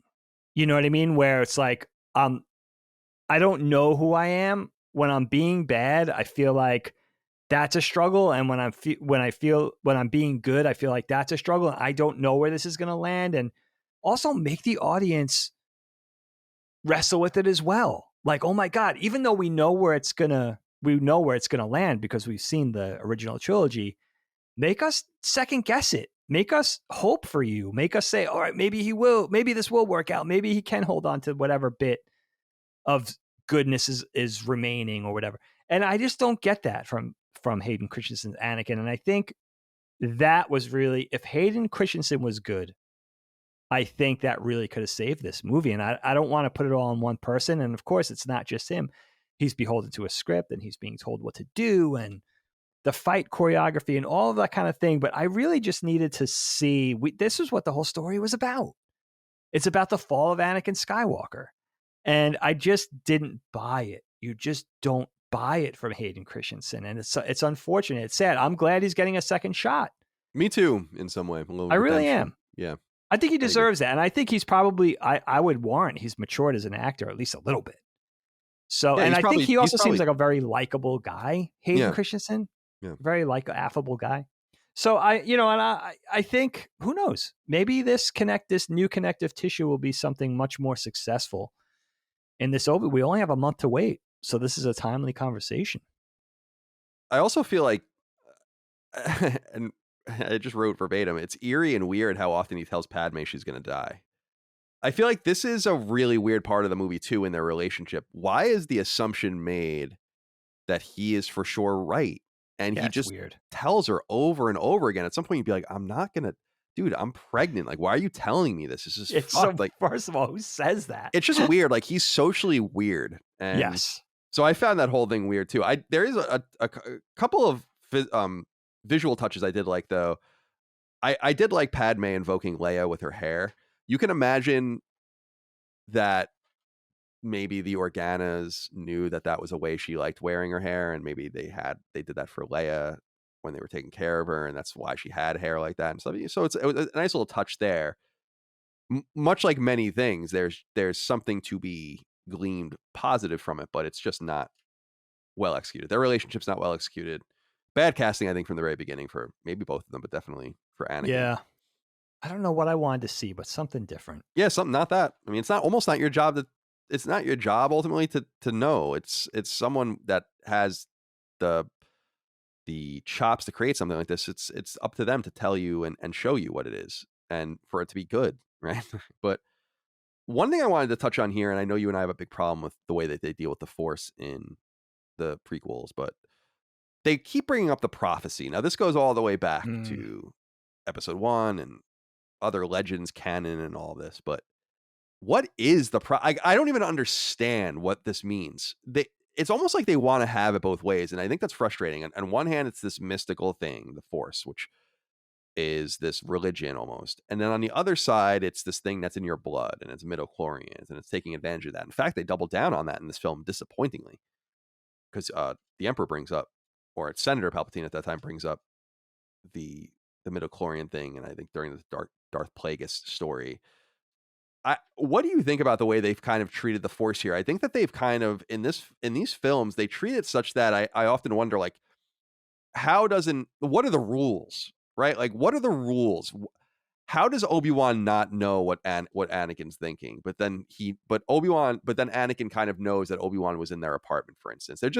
Yoda seems to really understand certain things that are happening and feel things, but then other things happen and they're not quite as catastrophic. I just don't understand the rule set. And I think they could have really used these movies as an opportunity to really flesh the Force out in a meaningful way, which I think I still feel like it should have been one of those things where it's like anyone can tap into it, but you have to understand and believe and have the religiosity and all of that. Right. Going right back to the idea of a Jedi temple, for instance, say, like even the visual and the terminology, it invokes religion. I don't feel like they executed on it well enough. And I feel like Episode 3 is the most muddled of them all from the Force's perspective, because I just don't know what the rules are. And they just use it sometimes and they don't use it sometimes. And for instance, Dooku gets his hands cut off, but like, is he still a threat? Because he's a pretty formidable Sith Lord. Yeah. And he fight with his mind. What's stopping him from doing Force powers because he doesn't have his hand? Dude, that's interesting. Right? Like, there's just certain things that, I mean, it goes right on down to why Obi-Wan doesn't kill Anakin at the end. Almost this Batman syndrome, right? And yes, there's just a lot that it doesn't really make sense to me. How do you feel about the Jedi in this and the Force and the way it kind of is treated?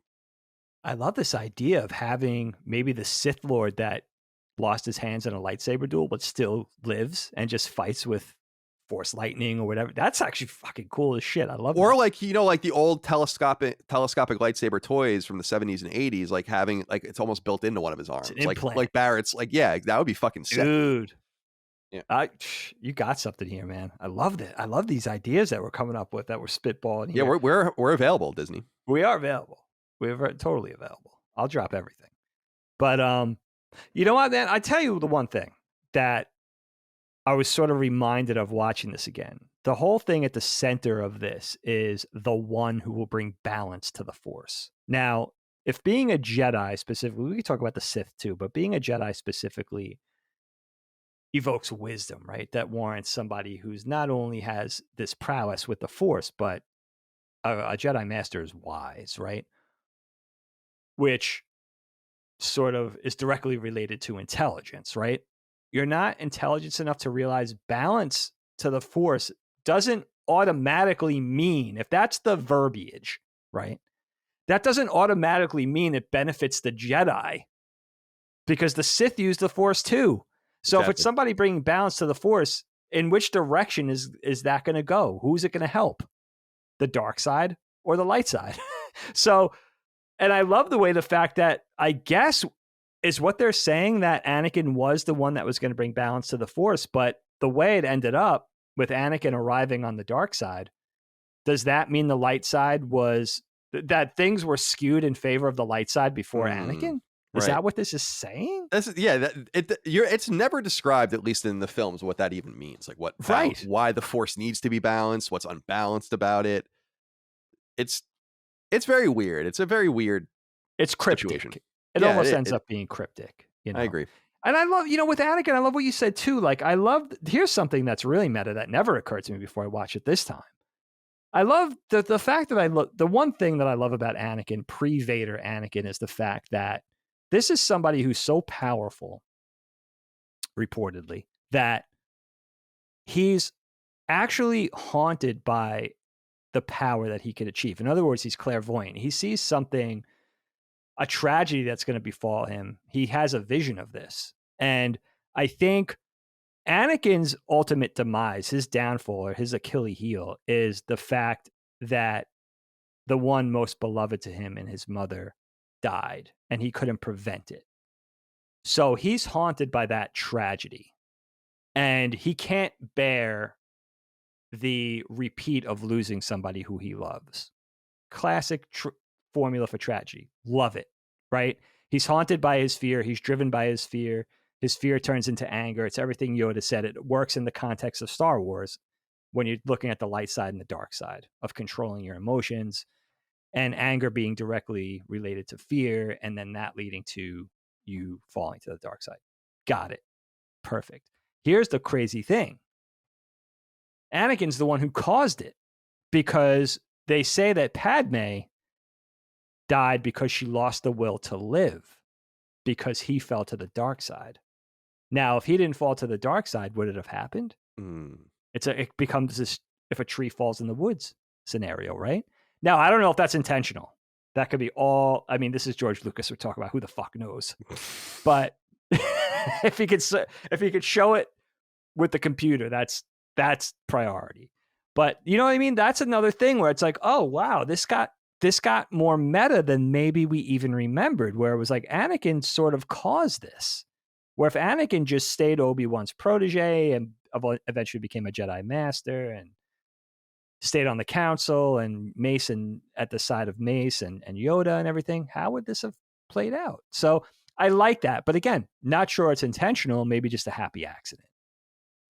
I think one of the things that I find interesting about this whole story, and to what you're saying too, is, again, the gradient between, I guess, Jedi and Sith. And Nick Stolte wrote in and said, from my point of view, the Jedi are evil. What do you guys think? There is something about the possibility of them exploring the real depth of being a Jedi Knight or a Sith Lord. And Palpatine certainly says it, where it's, and I don't know if this is, and I want to talk about this more specifically, but an ode to the contemporary politics that were going on around this movie, because I feel like there's a lot of Middle East politics shit in this movie. Yeah. And I want to talk about that, but great idea. But I think that there's this possibility of exploring the degrees of being a Jedi. And it's unfortunate in a way that the Sith was always referred to as the dark side. Maybe that's because they keep saying like, oh, the dark side of the Force, the dark side of the Force. And I was laughing watching it. And I remarked to Micah, because I'm like, it's so fucking stupid. It's called the dark side of the Force. And you're like playing around with it, right? It would have been much cooler if it was like the Sith Lords are these rogue Jedi that tap into different things. Right. And this leads to a darker outcome. And it could have been explored more gradient. For instance, we see it in I love the Obi-Wan, Qui-Gon, Darth Maul fight when Darth Maul is like beating his lightsaber against the barrier as Obi-Wan's praying, right? They're in control of the same thing. They're just one's using anger and animosity and aggression, and one is using peace and staidness and thoughtfulness and wisdom. But it's just drawing from the same power structure of whatever the Force is, this religious thing or this philosophy or whatever. And it kind of resorts, and I know it's very binary, it's always been, but what's cool here is that it could have showed us that it wasn't always like the good and the bad, the light and the dark. It's like these guys got corrupted, right? Maybe they were expelled from the Jedi Council because they were doing the shit they shouldn't have done. And maybe Anakin is attracted to them in part because they're like, oh, you can get married, you can do whatever you want. We don't give a shit about that. That has nothing to do with power. And that's like what we care about, right? Is like the power of the Force. And you getting married and, knocking some chick up, we don't give a shit. And that could have been like an interesting, more unique way that would have drawn him over and kept Padme alive. Because as you say, she wasn't necessarily supposed to die like that. And so it's just, again, all these ideas percolating that no one was like, hey man, like we can really do something cool with this and make it so that the Jedi were looked upon skeptically by a lot of people for reasonable things. That they remind me of knights in the old times, like for the realm, right? They're for the realm, they're for the system. But is that always good? Right. Is that always a good thing? And I think that they could have explored that. I don't know. What do you think about this idea of maybe exploring the gray of the Jedi and how the Sith could have been this breakaway thing that just got out of control, and that we don't have to beat it over the head with the dark side of the Force per se. I mean, we get it.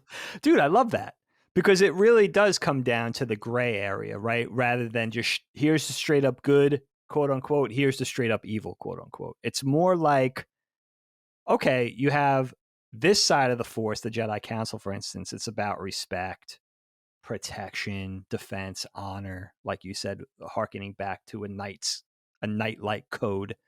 And then you have the quote unquote dark, or the Sith, let's just call them the Sith, where they practice things that are considered on the Jedi side to be more unnatural. They're fucking with life and death, the dark side of the quote unquote darker side of magic, almost like alchemy or a dark magic or a black magic type of thing, where it's more like things that are foreboding rather than things that are straight up evil. Right. And that would also speak to the Jedi being this thing that's supposedly good, but maybe a little hindered by that pride / arrogance.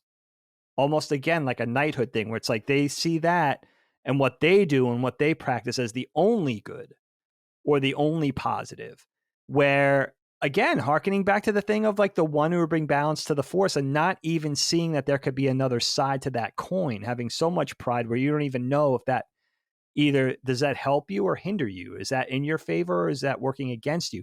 Having that kind of pride to not even ask that question. So I understand that. And it would have been cool to be a little less demonstrative as far as good and evil, and just make that gray area where it's like maybe there's these two factions that just have a different philosophy, again, like you said, based around that same Force, that same, I don't know if you would call it a religious sort of thing or a power. Just say it just comes down to a power that you could both use that in different ways. I wrote here, they literally say it. I think Anakin says to Padme, have you ever considered we're on the wrong side? And Anakin earlier says our allegiance is to the Senate, not the Chancellor. So explore these ideas. Don't just put them out in the ether and pretend like it's There you go. taken for granted. I don't know. For a movie that's this long, it's like, what really happens? I feel like you're not even really using your time wisely, but I digress. Absolutely not. Before we move off the Jedi, I wanted to inquire about Yoda. Mm. What did you think of his inclusion here? There are two things that stuck out to me about him. Number one was the lightsaber scene with him, not the big fight, which is stupid, but but when the clone troopers turn on him and he takes out his lightsaber and just kills them both when he's in like one of the houses in Kashyyyk, wouldn't have that been cool if that was the only time he used his lightsaber, like in the Yes. entire thing? Yep. And like that was just, you saw it was just like this quick thing and you're like, holy shit, and then he just puts it away and there's no fight in episode 2, there's no fight later in episode 3. I would have really liked that. But the big thing that stuck out to me with Yoda was, and I don't know if this hit you too, is the really awkward dialogue. They were trying over and over again to get him to say things like he says things sometimes in Empire and Jedi, and it became obnoxious and stupid to the point where some of the things he was saying were just nonsensical. He didn't always speak inside out. Not everything he said was delivered like that. So not everything has to be punctuated by this inside out English that Yoda speaks, because it didn't read very well, just more bad dialogue. I don't think he was egregiously used here. It's cool to see how he's kind of like on the run with Organa and Obi-Wan for a little while, and then they all go their separate ways. So that's nice to see. But yeah, I don't know. Yoda, I feel bad for Yoda because I feel like he's never really been treated very well outside of Empire and Jedi, going into the new movies too. Yeah.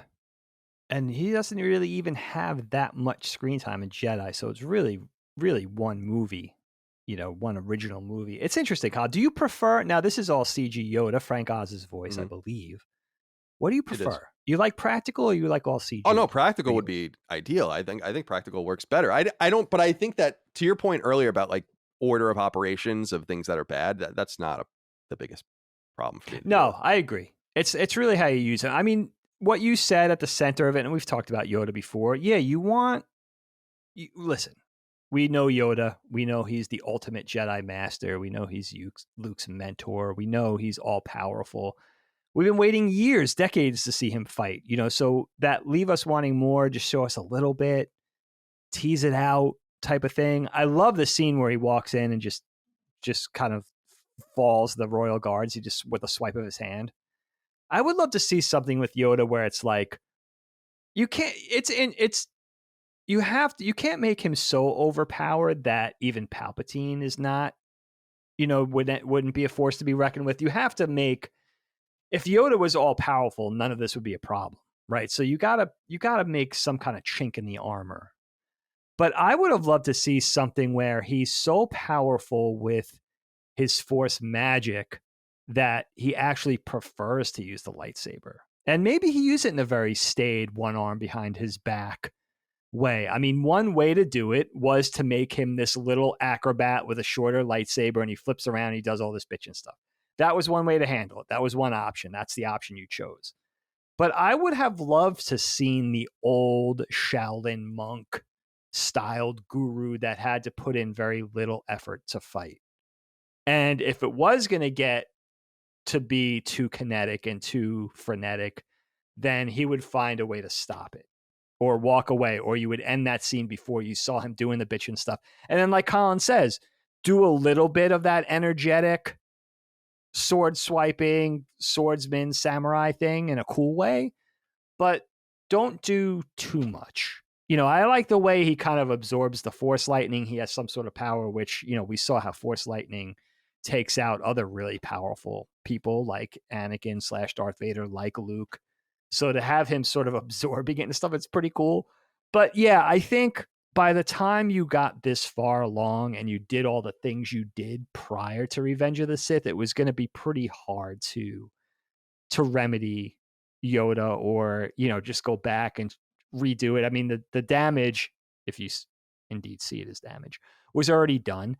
He has one really cool line that I like when he's confronting Palpatine. He says to Palpatine, he basically says, "Why leave? If you're so powerful, why leave?"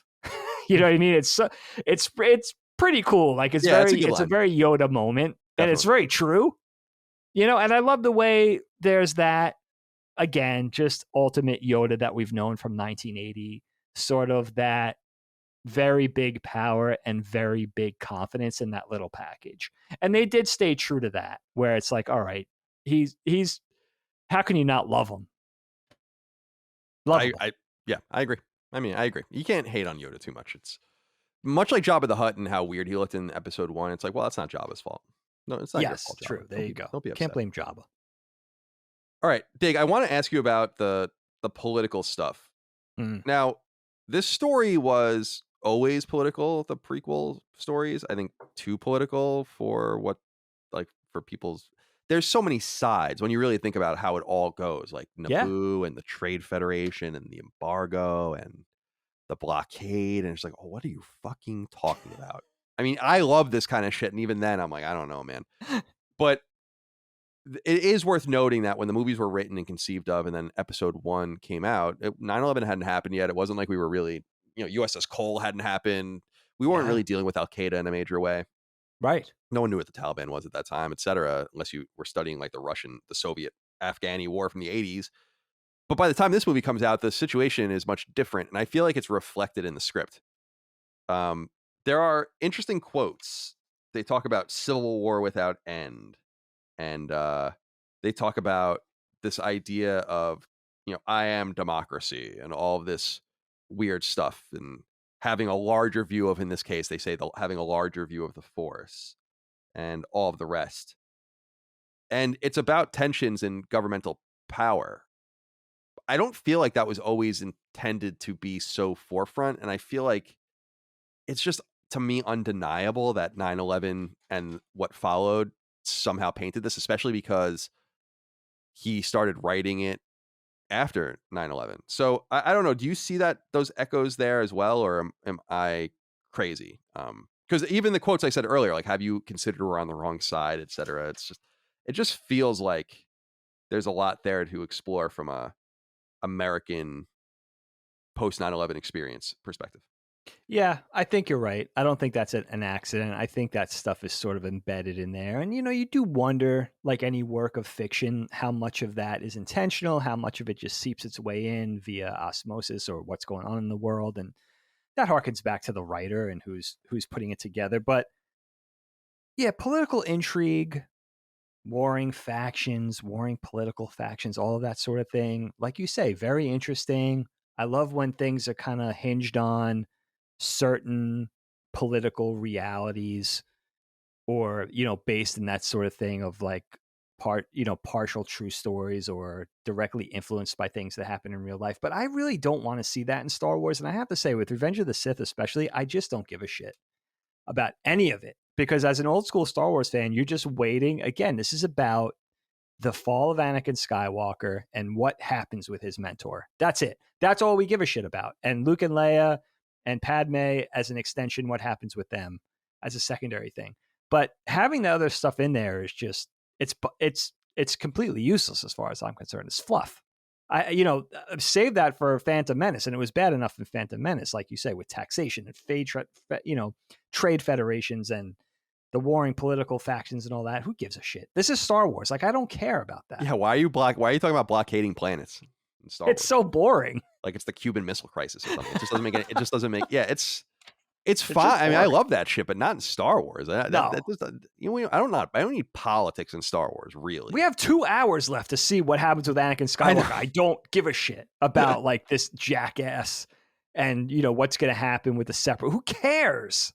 You know what I mean? Yeah, you're well said. One thing you brought up before was lightsaber fights, and I do want to get deeper into that. Dale Catracho wrote in and said, I absolutely love the volume of lightsaber fights in this movie as a kid. There are 5 different lightsaber duels in the movie. Growing up, that was always the coolest part of Star Wars to me, and by no coincidence, this is my favorite Star Wars movie to this day. I'd love to hear your thoughts on the duels. Do you think they overdid it with all the fights and choreography in this one, or was it as awesome as my nostalgia remembers? Oh no, it's way too much.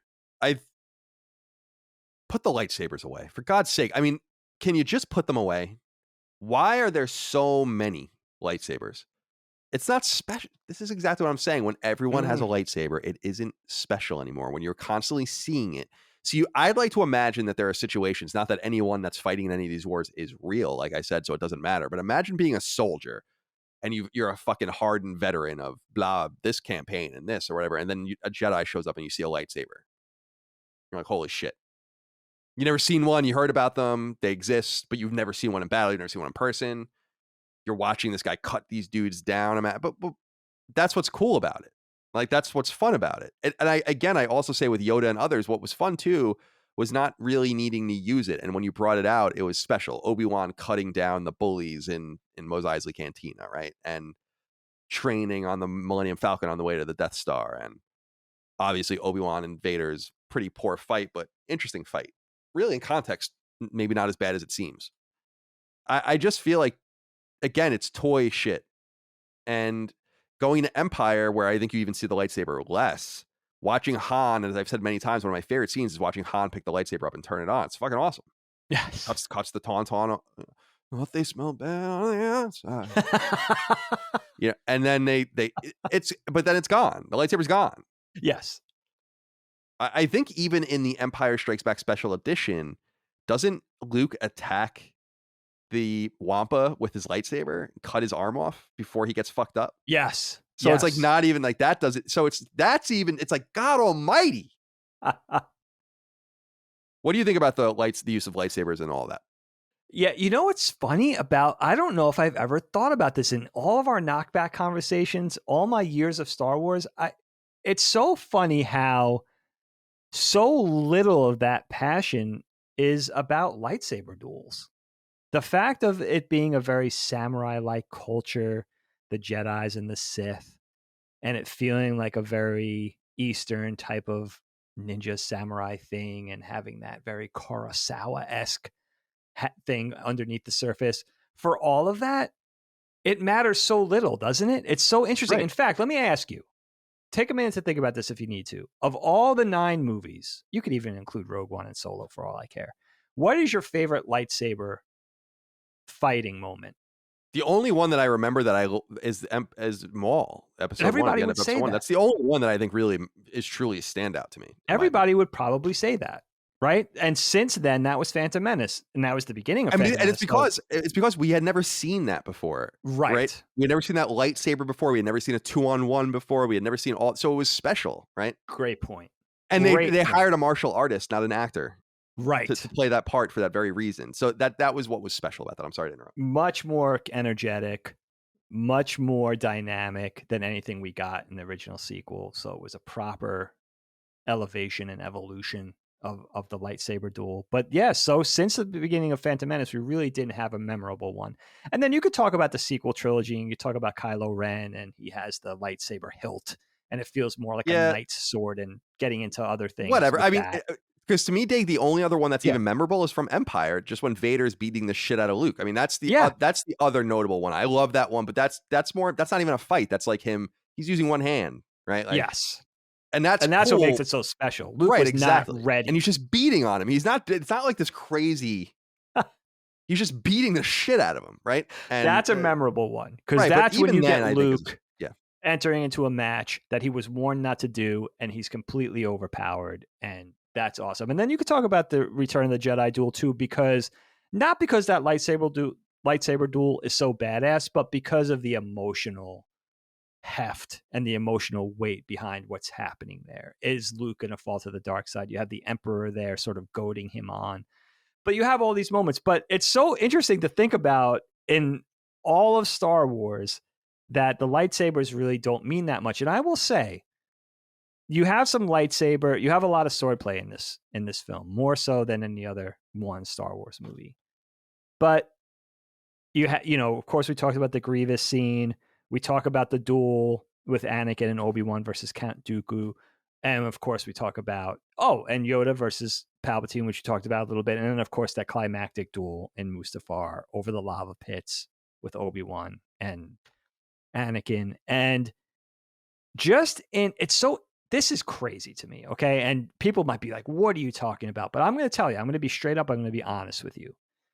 The Mustafar battle with the lava, I know they went to, what was it, Mount Etna in Italy and filmed the real volcano erupting. They had all that actual footage. They did all this bitchin' effects. It's a long fight. This is the fight we've been waiting for. Apparently you had Steven Spielberg coming in and putting his ideas and directing part of this thing with George Lucas. Wow, I didn't know that. They were throwing everything at this fight. Okay. The lava, the infrastructure, like that oil rig type infrastructure on this lava planet. You had the mining droids or whatever, the magma droids or whatever flying around. You had all this business. And I will tell you that, and of course, you have these two characters that you care about. What finally happens between Anakin and Obi-Wan, especially the first time you're seeing it. It's fucking dull as shit. I am so and you know what? I know they trained Hayden and Ewan trained for 2 months to do this specific fight. The swordplay is very dynamic. It's very quick. There's a lot of crazy stuff going on. They took out frames to speed it up. They did everything they could. I am just bored to tears by it. I don't know what it is about this fight. Maybe it's that, maybe as Star Wars fans of old, we were just nothing was going to be a proper payoff by that time. I don't know. But it's very anticlimactic for me. It's not a satisfying ending for me the way it went down. I think it should go down in a fight. I think it should have went down this way with a lightsaber duel. I'm not 100% positive of how they could have improved it. I think putting more clever business in there, maybe seeing really the extent of their powers besides the swordplay. I know that's a big part of who Obi-Wan is his swordsmanship. But maybe seeing some of the other powers in there might have been something that was more fun. Again, what happens by the center of this film to the end is the fun is just completely taken out. And I just see George Lucas, again, overcorrecting for Jar Jar and the goofiness at the beginning of the prequel trilogy and just saying like, okay, we're going to go. So we'll do this. So we'll cut off both of his legs and an arm. And everybody's like, no, that's too. That's too. Yeah, he's like, so we'll it's a kill triple all the amputee? kids. After also having a double amputee earlier in the same movie? We'll kill all the younglings then? Yeah, that's yeah. And everybody's like, no, that's too far. That's too dark. That's too much. And I don't know if that's George Lucas correcting or if that's George Lucas fucking with the fan base. Maybe. Like, oh, you want it dark? Here's what. We're going to chop off 3 out of 4 Anakin's limbs, and then we'll have him melt in the lava. Yeah, then he's going to turn. He's going to burst into flames as well. I felt like with that. First of all, I agree with you. This is just lightsaber porn. It's what I call it. It reminds me a lot of a couple of years later when Transformers came out, and I was like, I don't know what's going on the screen. I don't even know what's going on here. But it's like where I have a couple of. Let's see. I have Tauntaun riding Luke Skywalker. Nice. And I have General Hawk version 2, G.I. Joe. Oh, very nice. And it's just this. It does feel like that. That's all. Like that you can't really even get heads or tails of what's happening after a while. Dude, the lightsabers are spinning. Like I was wondering, are some of these scenes like not even are just filmed with hilts because you just have the lightsaber sticking out even digitally, nothing to graft onto. In other words, because like it's just moving so wildly. I'm like, what, dude? One of the cool things about Game of Thrones, and I hate bringing it up again, and I know it's not sci-fi, is that the fights feel grounded. Like, yes, there's heft and weight and class and absolutely. And it's like, what is the greatest fighters don't fight like this, right? You don't go into a boxing match and just start flurrying with punches, right? I just thought it just feels weird to me. It feels like it would be more tactical and more thoughtful, and it would be slower, and maybe they'd speak more. And I don't know.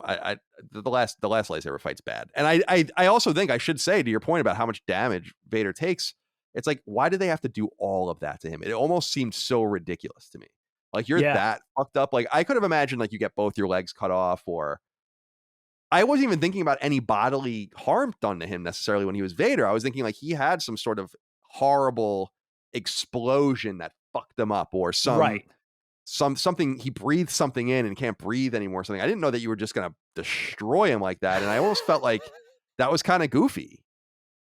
I didn't remember that. A stump on the bank of a lava river, and the stump is in flames. Right.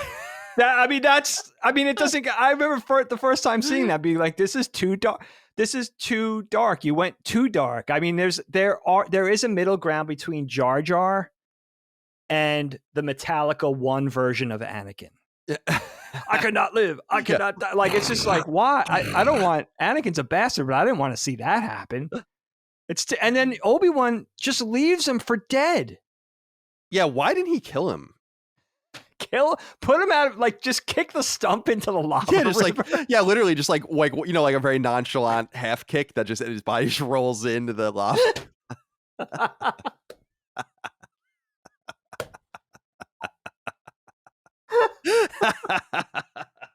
Oh, I would have loved that. Oh That would my have been fucking god. sick. I would Oh, have loved why? it. Yeah, he just leaves him there, and he's still talking to him.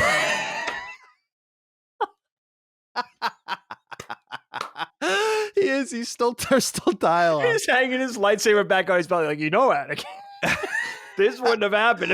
You are my friend. He's like, dude, I'm Pull me dying over out. here.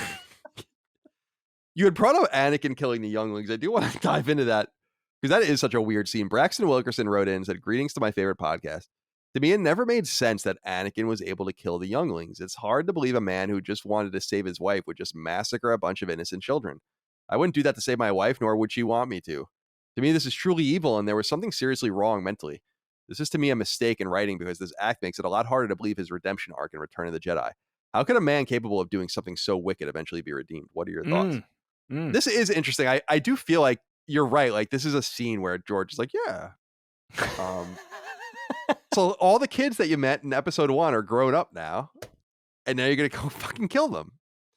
But I didn't remember this at all. But the one scene where like one of the Padawans is like fighting some of the clones before he gets killed. Yeah. You know what I'm talking about? Like, I think I don't know if it was with Organa or someone. But I was like, that's pretty cool. Like, one of them like was survived and was like just fighting to the death. And I was like, that's again like a nice nugget of understanding what makes this cool. But what did you make of that scene? It is dark, but I also feel like, is it necessarily any darker than him killing the Tusken Raiders? Assuming that you look at everyone as being equal, are Tusken Raiders lesser beings than humans? Because otherwise he basically killed way more of them than he killed an entire village of Tusken Raiders, many more than seemingly he killed these younglings. Would have been I know they cut away. I wouldn't want to necessarily see it, but it's like, what did they do? Like, what would the younglings have done? Like, did they try to defend themselves? I don't know. Like, is it even worth it? I mean, anyway, what did you think of that scene?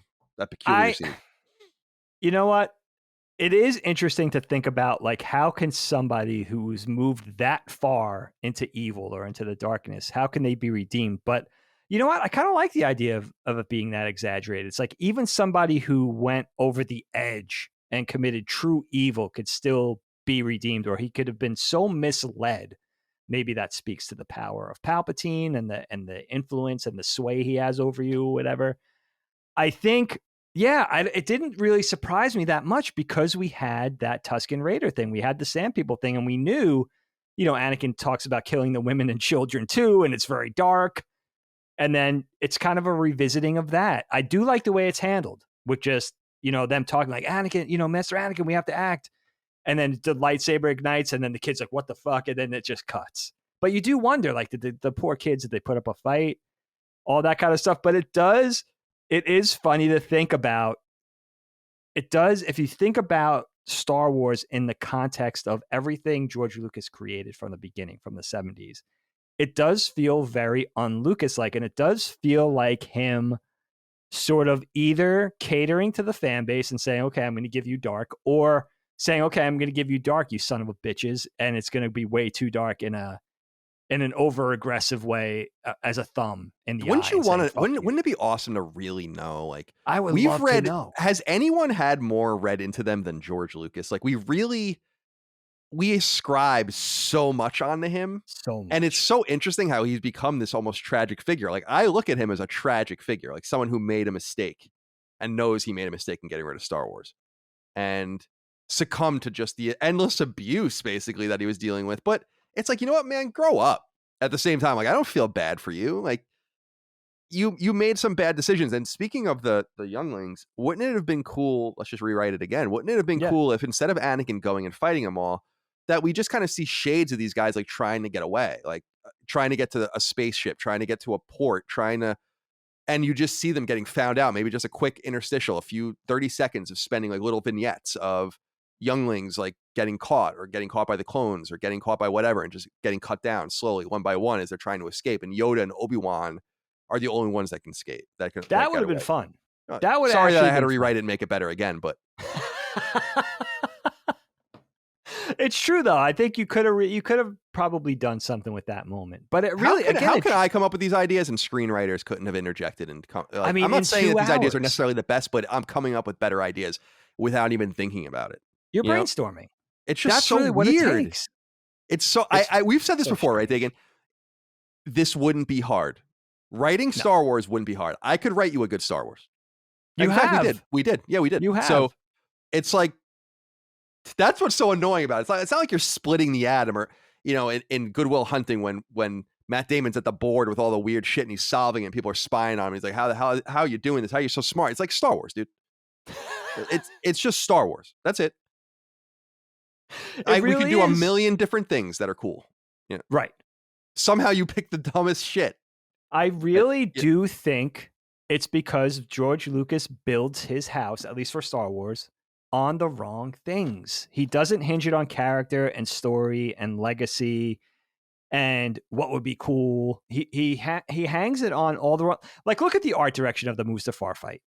You have those vivid, orangey, fiery reds and the blacks. It's gorgeous. Talk about a set piece. You've had snow in the past. You've had the woods. You've had the desert. You've had in the sequels we have water and everything. The ocean. Yeah, the A beach scene with lava the thing. AT-ATs is my favorite. I love that. Yeah, yeah. Awesome. Right, but a lava thing. It's like, oh, we're fighting on a lava planet. That's amazing set piece. But to make it, you can't hang it on just what you could do with technology in the computer or even with art direction design. It can't. It's got to go beyond the cool looking creature, the badass looking armor, the cool spaceship, the tech. It's got to be, those are all the things that you add in on top. That's the seasoning. You know what I mean? You have to first have the things, the story, the characters, the relationship, the warmth, us caring, us getting invested, all of those things, right? And then you add all the other cool things to make this awesome outer space, futuristic, galaxy far, far away, a place unlike we've never seen before, even though we're overloaded with sci-fi in our time, right? In our decades on the planet. Make this one stand out. And do that with the computer, man. Use the tools. I'm not saying don't use the tools. I'm saying don't hang it on the tools. The computer doesn't make shit better. It just doesn't. No, I it's totally just agree. it's just a hammer. That's all it is. You know what I mean? And it's an important hammer. What's funny is that the budget, that's it. the movie's budget isn't even that high considering it's a Star Wars movie. So you could imagine how much more they could have extracted. It's like just over $100 million. It's not that much money. Even in 2003, 2004, 2005, I mean, that's not extraordinary. No. A movie like Titanic costs way more than that. So yeah, yes. And they, by the way, used practical effects. Okay. Some special effects, but all that shit in the boats and the crowd. You can't do the whole thing on a blue screen and a green screen. It just doesn't, even though you could do it better, especially by 2005 standards, than anybody on the planet. It doesn't mean it should be like that because it just feels, there's a detachment.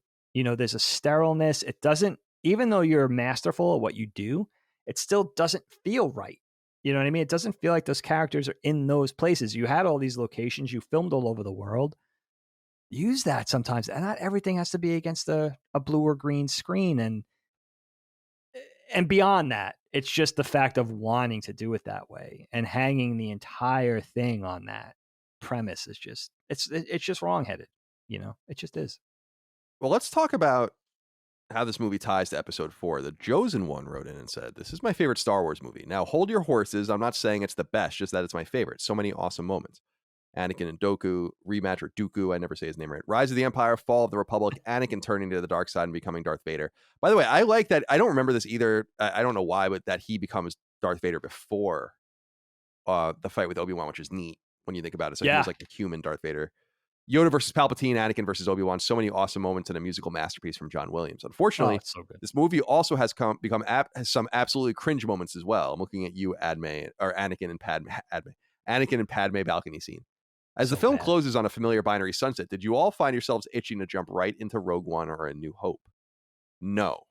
But I do like the way that they set up certain things in this movie. I think one of the coolest things about episode 3, if we can say that, is the way that it kind of gets the ball rolling and the imagery that it uses. And I wanted to kind of touch on some of that. Although, again, small galaxy syndrome comes into effect here. For instance, the whole Kashyyyk thing was totally unnecessary. And bringing Chewbacca into it, it's like, man, could you have even just made it so it's not Chewbacca? God almighty. And then you have Just to Wookiees acknowledge without it by Chewie. calling him Chewbacca, so it's not even like just a visual ode that's like, maybe it's him. At the end of Solo, they do it cooler because it's like Darth Maul, but I remember us walking out and being like, is that Darth Maul or is that like another Yeah. guy? Like it kind of a little bit of a mystery. Anyway, Yeah. there are a few cool things that I wanted to point out. Do you see Tarkin in that scene when they're looking at the Death Star? I think On the that's bridge. him, which is cool. I don't remember Yeah. that. Seeing obviously the formation of the original Death Star is neat. Luke and Obi-Wan go to Tatooine. Padme obviously loses the will to live. Yoda, I didn't realize Yoda is at the birth, which is kind of cool. So he has met Luke, which I didn't really remember. That's kind of neat. Vader obviously caught in this. I think one of the things that the movie does pretty well is identifying Vader's just internal hell, basically his obsession and basically the abuse, the mental and physical abuse and manipulation that's going on with him. And another interesting thing is, and I think they're pretty specific about this, and I don't remember this either, is that they specifically wipe 3PO's memory, which makes sense, but not R2's. So wouldn't he have had much more interesting stuff to say in episode 1? That's weird with me with like, what does R2 remember all of this when these events happen? Is he limited in some way of explaining That's all of these interesting. things and communicating? It's interesting because I feel like that's intentional. Obviously 3PO cannot remember what happened, but because he would remember Anakin and Vader and all this kind of shit. But anyway, that's true. Yeah. how do you feel about the way it lines everything up and connects to episode 4? I like some of the visual cues too. Like, what is that called? The Carillion Corvette, the Yes. Organa ship. It's like the same ship that they're later Love that escaping ship. on, or the same class of ship, which is cool. So it's not like everything is wrong. And I like some of the callbacks too. Like they move, the Imperials move Anakin's body the same way Boba Fett moves Han's body in Empire Strikes Back when he's bringing it to Slave One, which I thought was a really cool thing. And you see some familiar medical droids like 21B or whatever Yes. at the end dealing with them. So there's a lot of cool visual odes that tie things together. See, they could have done a lot more of that in the movie instead of making like, this is vaguely the shuttle Tidarium. This is vaguely the TIE fighter.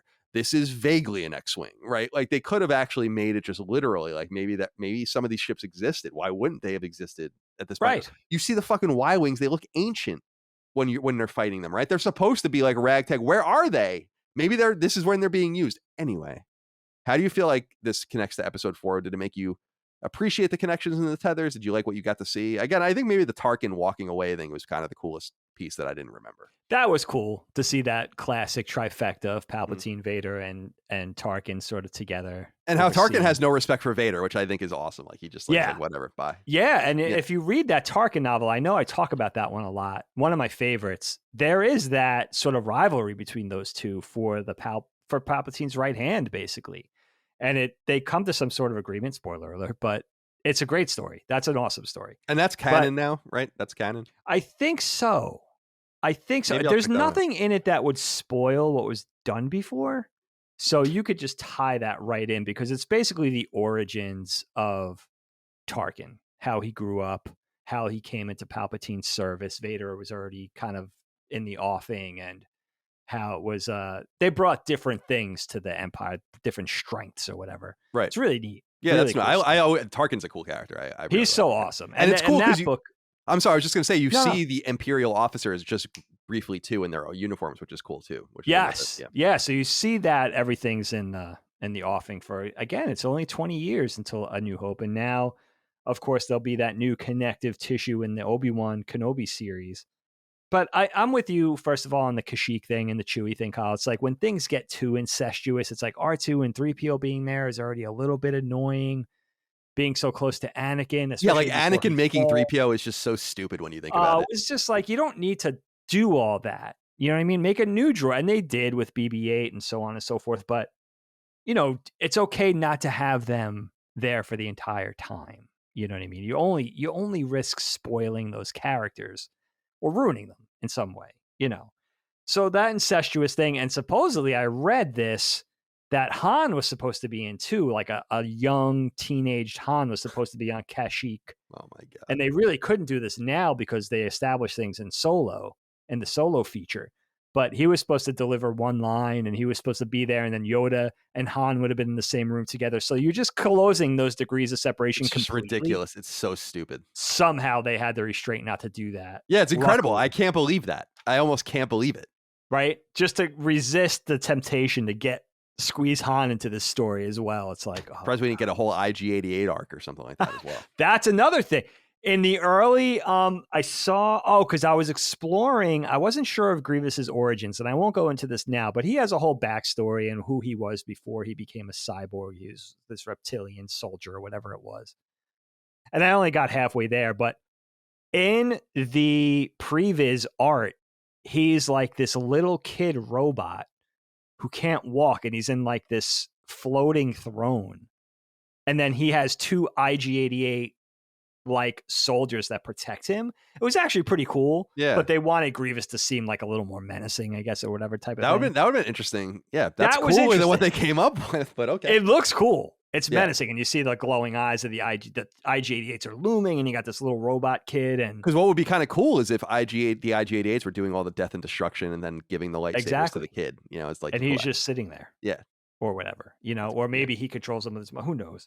Nonetheless. But I like I like reinforcing the idea at the end of this film of Yoda and Obi-Wan being, all right, we're overmatched.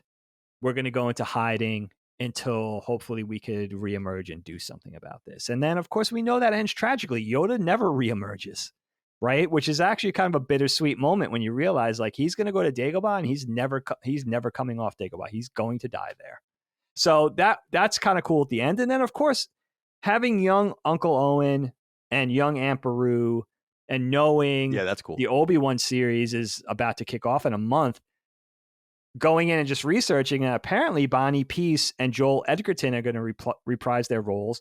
And I had just enjoyed Joel Edgerton in Baz Luhrmann's The Great Gatsby. He plays the villain. He plays the heel in that with Leo DiCaprio and Tobey Maguire. Dude, Joel Edgerton is so good in that movie that this was only a couple of weeks ago, I'm watching, I'm like, where do I know? Like, I know I've seen that movie before, but where else do I know him from? So it's kind of cool that Owen's going to have such a strong actor and that they're coming back to do the series. I have high hopes for the series. I really hope it's good. Yeah, by the way, I just want to cut in real quick and say I do like the Uncle Owen and Aunt Beru thing, right on down to the characterization, like where Owen is not even there and like doesn't even acknowledge Obi-Wan, is just standing on the ridge like Luke would. So there's a lot of cool stuff there, and then she walks up and like shows him the baby. I dig that. Like he's kind of cold and detached. Right, exactly. She's the only warmth there. Like it definitely speaks to the ones that we meet later on. And you know, it's exciting that there's not, you know, this used to be wherever you went, which direction you chose to go in, Revenge of the Sith or New Hope was the connective tissue to the universe that we knew, barring the books and some of the offshoot fiction and stuff.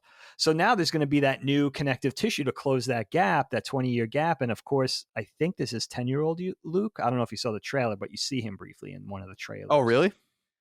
He's on top of one of the huts and he's pretending he's piloting a starship. That's awesome. I wonder if Biggs is going to be in it and all this kind of. Yeah, right. You would think that's a great point. All the characters from the cut, friends he grows up with on Tatooine. Yeah, you meet all of them in the original cut of Star Wars, and it's all cut out. So I wonder if maybe they would get back to some of that, because they released the T-16 Skyhopper. They released that actual toy that was talked about, I guess, but we never really see. I had it, which was kind of cool, but I wanted to say too, another kind of lasting touch, I think, that I didn't really put together, maybe because I just never really thought too deeply about this movie, is just the Alderaan connection. Like, it makes more sense why Alderaan is so front and center to the Empire. Absolutely. Organa is like one of the last rebels, and they don't, maybe Vader, I don't know. It kind of was like, does Vader understand the connection with Leia and all this? I don't know, but connecting that and making that make a little more sense is cool too, because it's not like they're just blowing up a random planet. In fact, not to sound cruel and cold, but it's not as bad maybe as it seems, because if you look at it through the frame of war and like alliances and rebellion and all of this, these guys are in the rebellion. It's not like they just went and picked on some planet. It's not like doesn't Coruscant get blown up or something in the new movies? And that seems to be more. Oh, yeah, that's right. Yes. I think that is Coruscant, right? That's the city planet. Yeah. Whatever. So it's like, that was like Metropolis planet. Right. Which was a creation of what's his name in the books, but then taken into the films. Oh, that Timothy is Zahn. right, right? Yeah, Timothy Zahn made Coruscant Zahn, up in yeah. the books. All right, Dave, let me ask you quickly about a couple of other things. David Moran wrote in and said, "Hey, Brothers M, what are your Yo. thoughts on John Williams' score for Episode 3? In my Mm. opinion, some of John's best Star Wars work comes from the prequels. What say you?" I didn't remember the Duel of the Fates being reprised, which was nice. Nice little circle for that particular trilogy. That movie, that song is obviously awesome. It's a little disappointing because that song is so much more epic in Episode 1, I think, with the mall fight, but generally speaking, I mean, as usual, he is not the problem. The music isn't, if anything, a great heightener to an otherwise mediocre film, in my opinion. What do you make of John Williams's score? It's so good. You don't even, it's one of those things where it sounds terrible to say this, but you don't even realize it's there. It just fits. And I think a lot of this movie we talked about doesn't really fit with classic Star Wars. So to have that sort of mainstay throughout the film and something that feels consistent with what Star Wars is supposed to be is so good. And that Duel of the Fates reprisal is really great just to have that sort of tonal shift, that sort of operatic nature of it now where it feels more dire. It feels more tragic. It feels less exciting and more sort of dangerous. And, really like it just adds to the tragedy of that whole thing happening. And that's really where I was reminded, like, oh shit, John Williams, like right in the end of that film, was like, oh, this music has been wonderful. And of course, also shout to Ben Burt for his sound design. It's brilliant. I mean, the Mustafar sequence, talk about the art direction and the fact that I still found it dull despite all the the many layers involved in that. But I will say the sound design in that sequence is brilliant. When that infrastructure is warping from the heat and you have that all those really organic sounds, that all that oral stuff going on is really, I mean, it's striking. And Ben Burt, I didn't realize he edited half this film too, besides being like the head sound engineer or sound designer. But great shit. I mean, the sound in this film, if you just listen to this film, it's wow, besides the dialogue. It's wonderful. Yeah, if you don't just listen to anything anyone says. Walker Simmons wrote in and said, "Greetings, my two younglings. After beating Lego Star Wars, I was in a Star Wars mood, so I rewatched the series and re-listened to your Phantom Menace knockback, where both of you said the prequels progressively get worse, which surprised me. In my opinion, Revenge of the Sith is by far the most entertaining and memorable of the three. Order 66, Yoda versus the Emperor, Mace Windu's death, and the final duel were highlights, and many quotes are still meme to this day. We'll get to that shortly. Do you both still think this is the worst of the three, or has your opinion changed after rewatching it?" I don't know. I still think that Phantom Menace is the best of these three movies, which is kind of surprising. But I think for Christopher Lloyd, or not Christopher Lloyd, what's his name? Jake Lloyd, not Christopher Lloyd. That'd be awesome. Christopher Lloyd, isn't it? Jake Marty, Obi-Wan. But regardless of Jake Lloyd being bad, and I think it being a stupid idea to see him so young and to get involved with him and not have the same character, just in the same actor throughout them. We still had Liam Neeson and Ewan McGregor together. We still had Darth Maul. We still had kind of the excitement of the introduction of getting back to this, of being back in Tatooine, of seeing Jabba again, of doing whatever it is that was exciting. I think by the time this movie came out, expectations were different, and I don't think this movie meets expectations. So I think maybe it's not, I don't know if it's the best or the worst. It's kind of muddled. It's just the most disappointing because it's the one that's supposed to sync up, and it's just inadequate.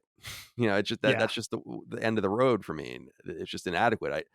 Having gone so very long without seeing it, not really even remembering any of it. It was interesting. I was happy to watch it, but it's not like I need to watch it again, I don't think. What do you make about it being compared to its two predecessors? yeah. I think it does get systematically worse. I think there's a lot of egregious stuff in this film. I think there's a lot of things like there's a lot of look what we could do. You have Obi-Wan riding that reptilian dragon griffin steed thing. You have a lot of stuff that just doesn't, it just feels like you're putting in there to make a badass computer generated action sequence. I think every Star Wars film, especially every prequel film, has its high points and low points. For the prequels, for me, I love the pod race. I love playing up baby Anakin's abilities to pilot a spaceship, and that he's so advanced and that he's so precocious. And I love, of course, the short-lived Darth Maul character and that duel, and seeing Obi-Wan as the protege instead of the mentor. And so Phantom Menace has its things. There's very redeeming. There's very little redeeming stuff in Attack of the Clones for me, although it's not as egregious. We talked about this recently. Mhm. It's not as bad as we thought. I think this one, Colin's absolutely right. This was really the payoff moment. Not only is it the connective tissue to 1977's Episode 4, but it was the last chance again for somebody. This is just me. Somebody who didn't think very highly of the prequel trilogy. That last chance to sort of do it right, make it feel right. Not only because it was connecting directly to what we knew, but just because the other ones felt so like the other two films felt like misfires largely, although there was positives in both things. So for me, it's hard for this one. Maybe this one sort of unfairly gets saddled with that label because it was the last chance. But for me, I can't think of it any other way. It's just this was everything we waited for from, again, that monologue moment where Luke meets Obi-Wan, where he meets Ben Kenobi, and Ben's wistfully telling the story. And now being able to have a chance to see how it panned out in black and white on the screen, and for it to feel like it could have been a lot better. And that's really what it comes down to for me, is that this isn't a proper payoff for everything we waited for. You know what, Kyle? I keep thinking about this. I wonder about this now, right? We think about the original trilogy, and I'm going to sound like an old man, but that's okay. 1977, we had Star Wars. We waited 3 years. 1980, we had Empire, right? Waited 3 years. 1983, we had Return of the Jedi. I can't help but think there might have been a chance to make these prequel movies a lot better had the wait been a lot shorter. Let's say we wait twice as much time as we had initially, and we jump to 1989, maybe even 1990. So now we're waiting 6 or 7 years. Okay. Would that have continued the momentum of what made the first Star Wars trilogy, the original Star Wars trilogy, so good if George jumped back in, even with a double respite of what he normally would have had historically with Star Wars, and say 1989, let's jump back in. We'll put this movie out in 1991, whatever it is. Would you have kind of held on to the spirit and the tone of the originals? And would he have been more focused? He would have been younger, more energetic as a filmmaker, which requires a lot of a person, but also be more attached to the story, to the character, not have forgotten what made the originals tick.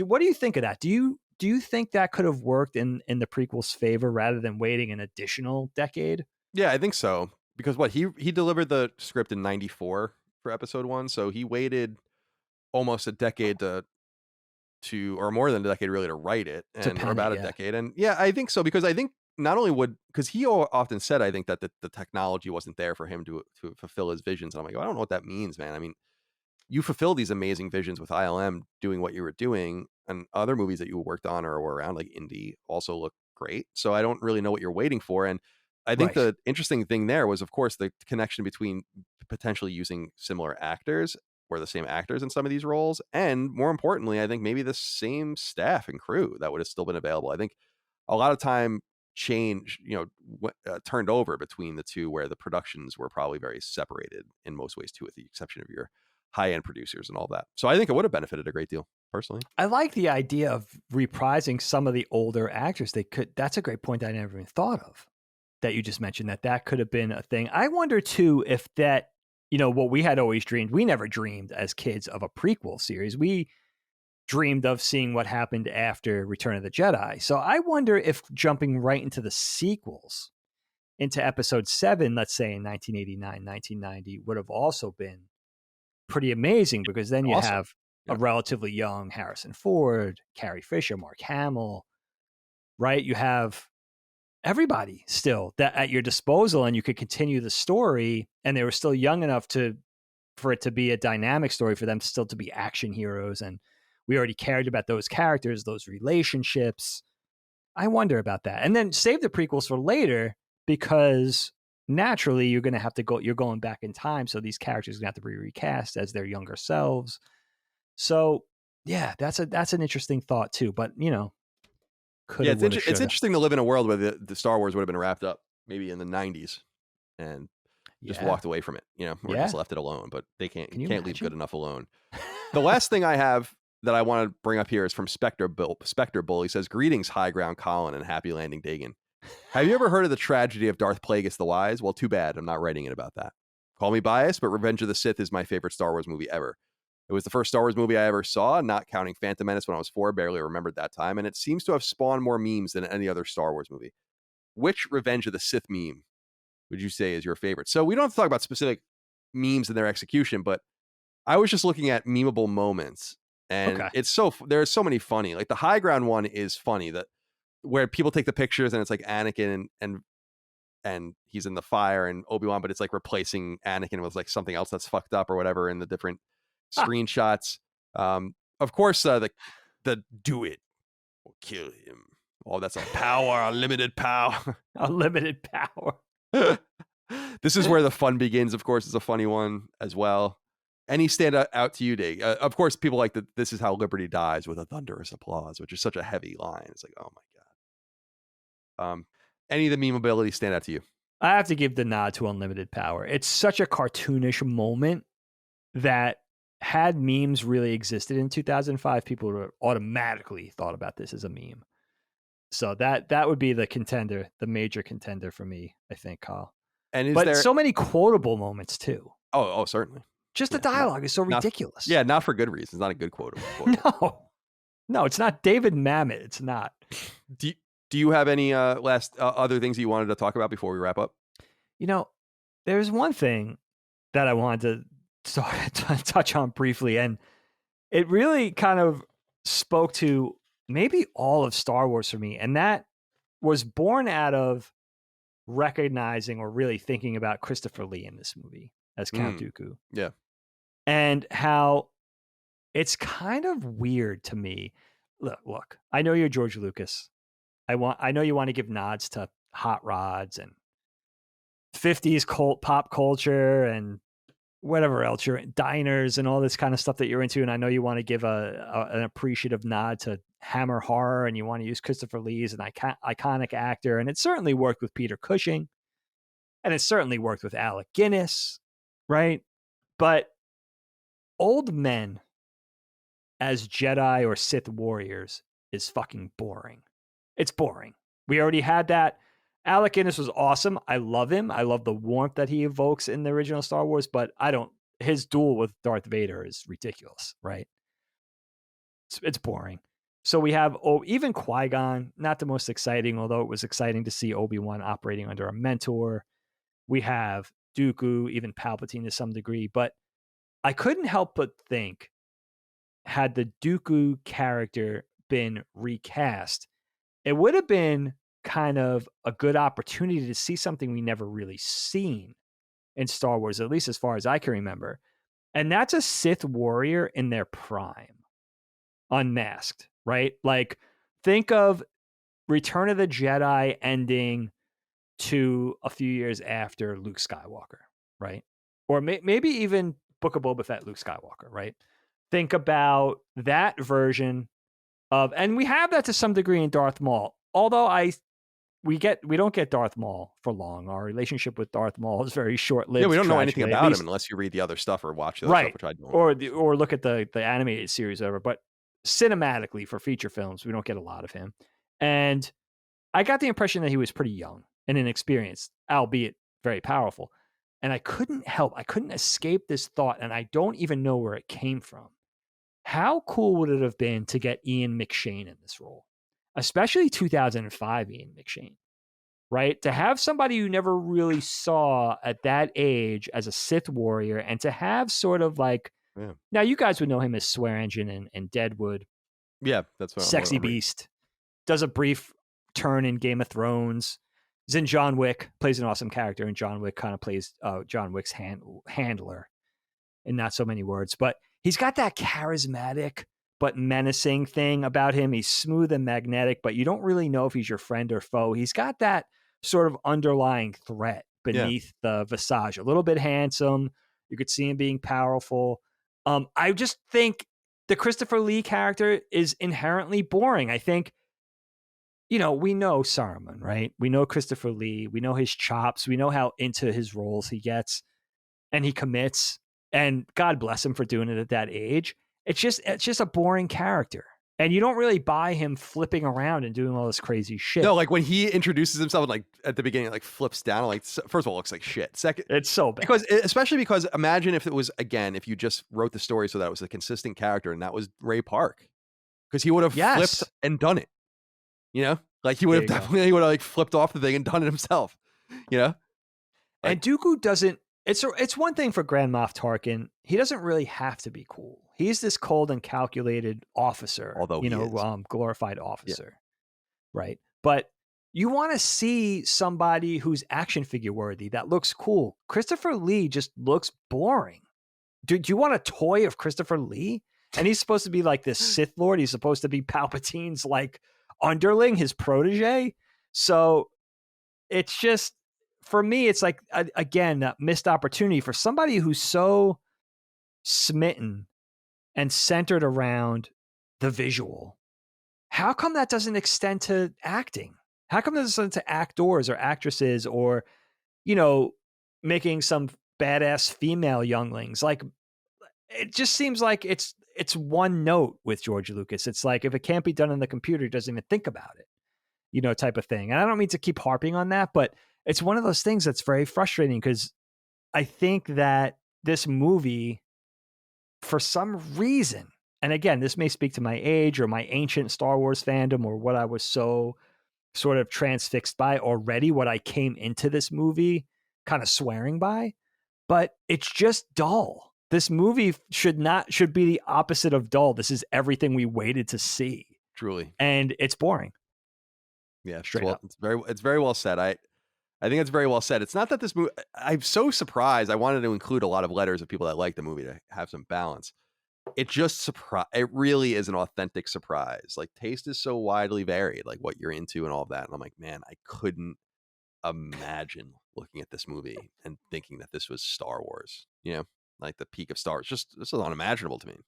Well, by this time we talk about what happened with our Phantom Menace experience, right? We came out of the theater. We were really sort of going through the throes of like, okay, was that bad? We were kind of examining it. Yeah, I'd argue everyone liked it at first. Yeah, like we liked it at first. Yeah. Were we lying to ourselves? Right. It had to kind of sink in. I know, and I wanted to ask you, Kyle, I know walking out of this movie, I was just like, this sucked. You know what I mean? Like, that sort of period, that transitional period of like letting it sink in was already over. Oh yeah, no, I had never like, oh yeah, no. That's why I feel like I wish I remembered more about like, I feel like I like bounced out of this movie. Like, I feel like I didn't even see it. Like, I remember hating it. I wish I had a better, God, I was such a pothead at that point. I mean, not that much has changed, I guess, but it's like, it's so interesting, dude. Like, listen, love what you love. I would never frown upon you for loving this movie or anything else that I don't like, and vice versa. I would hope, but we should have made it a prerequisite for our writers and our viewers if they were going to send in something to put their age, because I have never heard of somebody my age, and it's not just me and you and Mr. Plinkett and the haters on YouTube, all the other haters on YouTube. Yeah, the many. Yeah. I would love to hear another 48-year-old say how much they love this movie. The only time I could see that is if they didn't like, for some reason, the original trilogy, because I can't see. It's a weird thing to say, and maybe I'm wrong about this, but I can't see loving both. If you're my age. Now, if you grew up with it and you're in your 20s and that's in your wheelhouse, I get it from a generational perspective. And it might just not be nostalgia. This might have been your introduction to Star Wars. Maybe you even went backwards and saw the prequels before you saw the original trilogy. So who knows what your trajectory was? Yeah, that matters for sure. That matters. But yeah, for me, it's just like, I hate saying I don't like, how optimistic I am. And I try to really look at the glass half full. But for me, it's just, I didn't even have the same experience as we had with Attack of the Clones. It was like, that wasn't so bad. It was just like, wow, this is really not good. Yeah, you're right. That was my experience with Revenge. That was the takeaway with Attack of the Clones, was like, oh, it's not good, but it's not what I remember. Yeah. Right. Somehow this, again, because there's no more room, there's no more runway now. It's like, okay, enough of the diner scene, Boba Fett and all this shit. It's like, all right, so now what are we? You could have redeemed yourself, right on down to invoking revenge, which was, of course, the original name of Return of the Jedi. Right. Come on, go fuck yourself, man. But yeah, it's hard for me. I mean, I appreciate everyone's fandom, their different tastes. It's totally fine. It doesn't bother me at all. But I agree with you that I can't see how you like one and the other. Unless you like them both for totally different reasons. It's just that they're totally not the same. And no, they're supposed to be. It's like writing an Indiana Jones film, but it's like a buddy cop movie. It's like, okay, but this is not Indiana Jones. I guess it's an Indiana Jones movie, if that's what you want to call it. But is it really Indiana Jones? I mean, because he's like supposed to be on an adventure and it's supposed to be clever and it's supposed to be the girl and it's supposed to be the Nazis and there's got to be enough tethers, right? It's made in a new age with new technology. You have new ideas, all of that. That's a given. Like that's going to happen with any art form, especially filmmaking, if nothing else. But you got to have enough of those tethers that connect, or those things that made the first one good. And the second or the next iteration should be evolutions. They shouldn't be setbacks. Definitely, or they should. These movies probably would have been great if they were something completely different. It's like Michael Bay doing the Ninja Turtles or the Transformers. That's great. Make it something different. That doesn't have to be Optimus Prime, because it's not. You know what I mean? Same thing with whatever version of Raphael you just did. Oh my God. I'm totally tuned out from Turtle. Like the Turtles, it's just, I know that there's actually really good shit with the Turtles over the last 25 years, but I've been 2012 Nickelodeon series. Super good. Yeah, I'm tuned out. I'm just like, no. Everything after the second movie, and really everything after the second movie's beginning, when they're fighting they're fighting over the ooze and like the lobby of that building, which is a dope fucking scene where they're I haven't seen that so the foot long. soldiers you and I saw that in the theater together. I remember. Both of them, I think, actually. But, yeah. Oh my God, we got to do. I don't think we've ever done 89 TMNT, which is hysterical because did we never do that? No, we did a Ninja Turtles episode, and that was part of the conversation. Right? Yeah, we got to go back in and just do that whole thing on Casey Jones alone. I could do a seminar. Oh, it's so good. He's one of my favorite characters. Every once in a while, I don't really get into like the really nice statues and toys. I like my GI Joes. I like my specific things, but every once in a while, there's like a beautiful Casey Jones toy, and I'm like, man, I should just get one. Just Casey grab Jones, like one Casey Jones statue or something, because he's so fucking cool. What a cool character, and it Such invokes everything I love about superheroes and all that kind of stuff, and the superhero stuff I love, which is he's just some dude. Yeah, just a street dude with a fucking golf bag full of things he found in his garage, which is amazing. And it made it so replicable when you were a kid. I remember like trying to be Casey Jones when I was a kid. I remember you doing that. Yeah. Yeah, because you had the bat in the garage, the hockey stick, you had it all there. Probably an old golf bag and exactly. I tried. Strapped that golf club. Driver. Exactly. Cricket. All right. Jose Canseco bat. Tell me, you didn't pay money for this. Dig. Let's end every episode, or this episode, if you do each episode, I'm sorry, with a dad joke, if you will. All right, my friend, I got a good one for you. We're kicking it over to Brian Henninger, our friend. I feel like we do Brian Henninger's dad jokes 1/3 of the time, so it was time again. Yeah, he's making his spirit known in the writer's room. He really is. Very important, a key figure in our dad joke writer's room. Coming to us from our Instagram DM. Okay, Kyle. Brian says, turquoise is the best color in the world. It's scientifically proven. It's pretty good. Not bad. Pretty good. Turquoise not is bad, a wonderful my color. friend. I love turquoise. Good color. Not great. But that's what makes a Brian Henninger joke so good. We don't want great. It's a dad joke. No, yeah, we don't want you to, we don't need a side slapper or whatever, knee slapper. You don't want a side slapper. You want a side holder. Knee slapper. All right, Dig. Well, that's all we have for this episode of KnockBack, episode 3, all about episode 3. What is it called? Our last sequel, our last prequel conversation. So if you guys like these movies, you're so relieved that we're done talking about them. Well, they voted for this one, man. I mean, that's true. You guys asked for this. Yeah, you asked for this. I mean, we have others to deliver as well. And thank you, of course, for supporting us on Patreon, free feeds. Come watch us on YouTube, like some of you like to do. Wherever you want, we're there. Leave us nice reviews. Come subscribe, etc. We especially appreciate your support on Patreon. Dig, that's it. That's all we have time for today. But we'll be back for more KnockBack next time. Until then, goodbye. Goodbye, Yaddle. Yaddle. How do we not talk about Yaddle? Oh, man. KnockBack, a retro and nostalgia podcast, is a product and trademark of Last Stand Media and Collins Last Stand LLC, and is recorded from Central Virginia and the Philadelphia suburbs, USA. The show is conceived by and is produced by me, Colin Moriarty. My co-host is Dagan Moriarty. KnockBack's executive producer is Dustin Furman, and the show is edited by associate producer Ben Smith. As you know, all of Last Stand Media's shows, including KnockBack, are fan-funded on Patreon at patreon.com/laststandmedia. The following names are at the producer support level or higher on Patreon, and we're grateful for your kindness and generosity.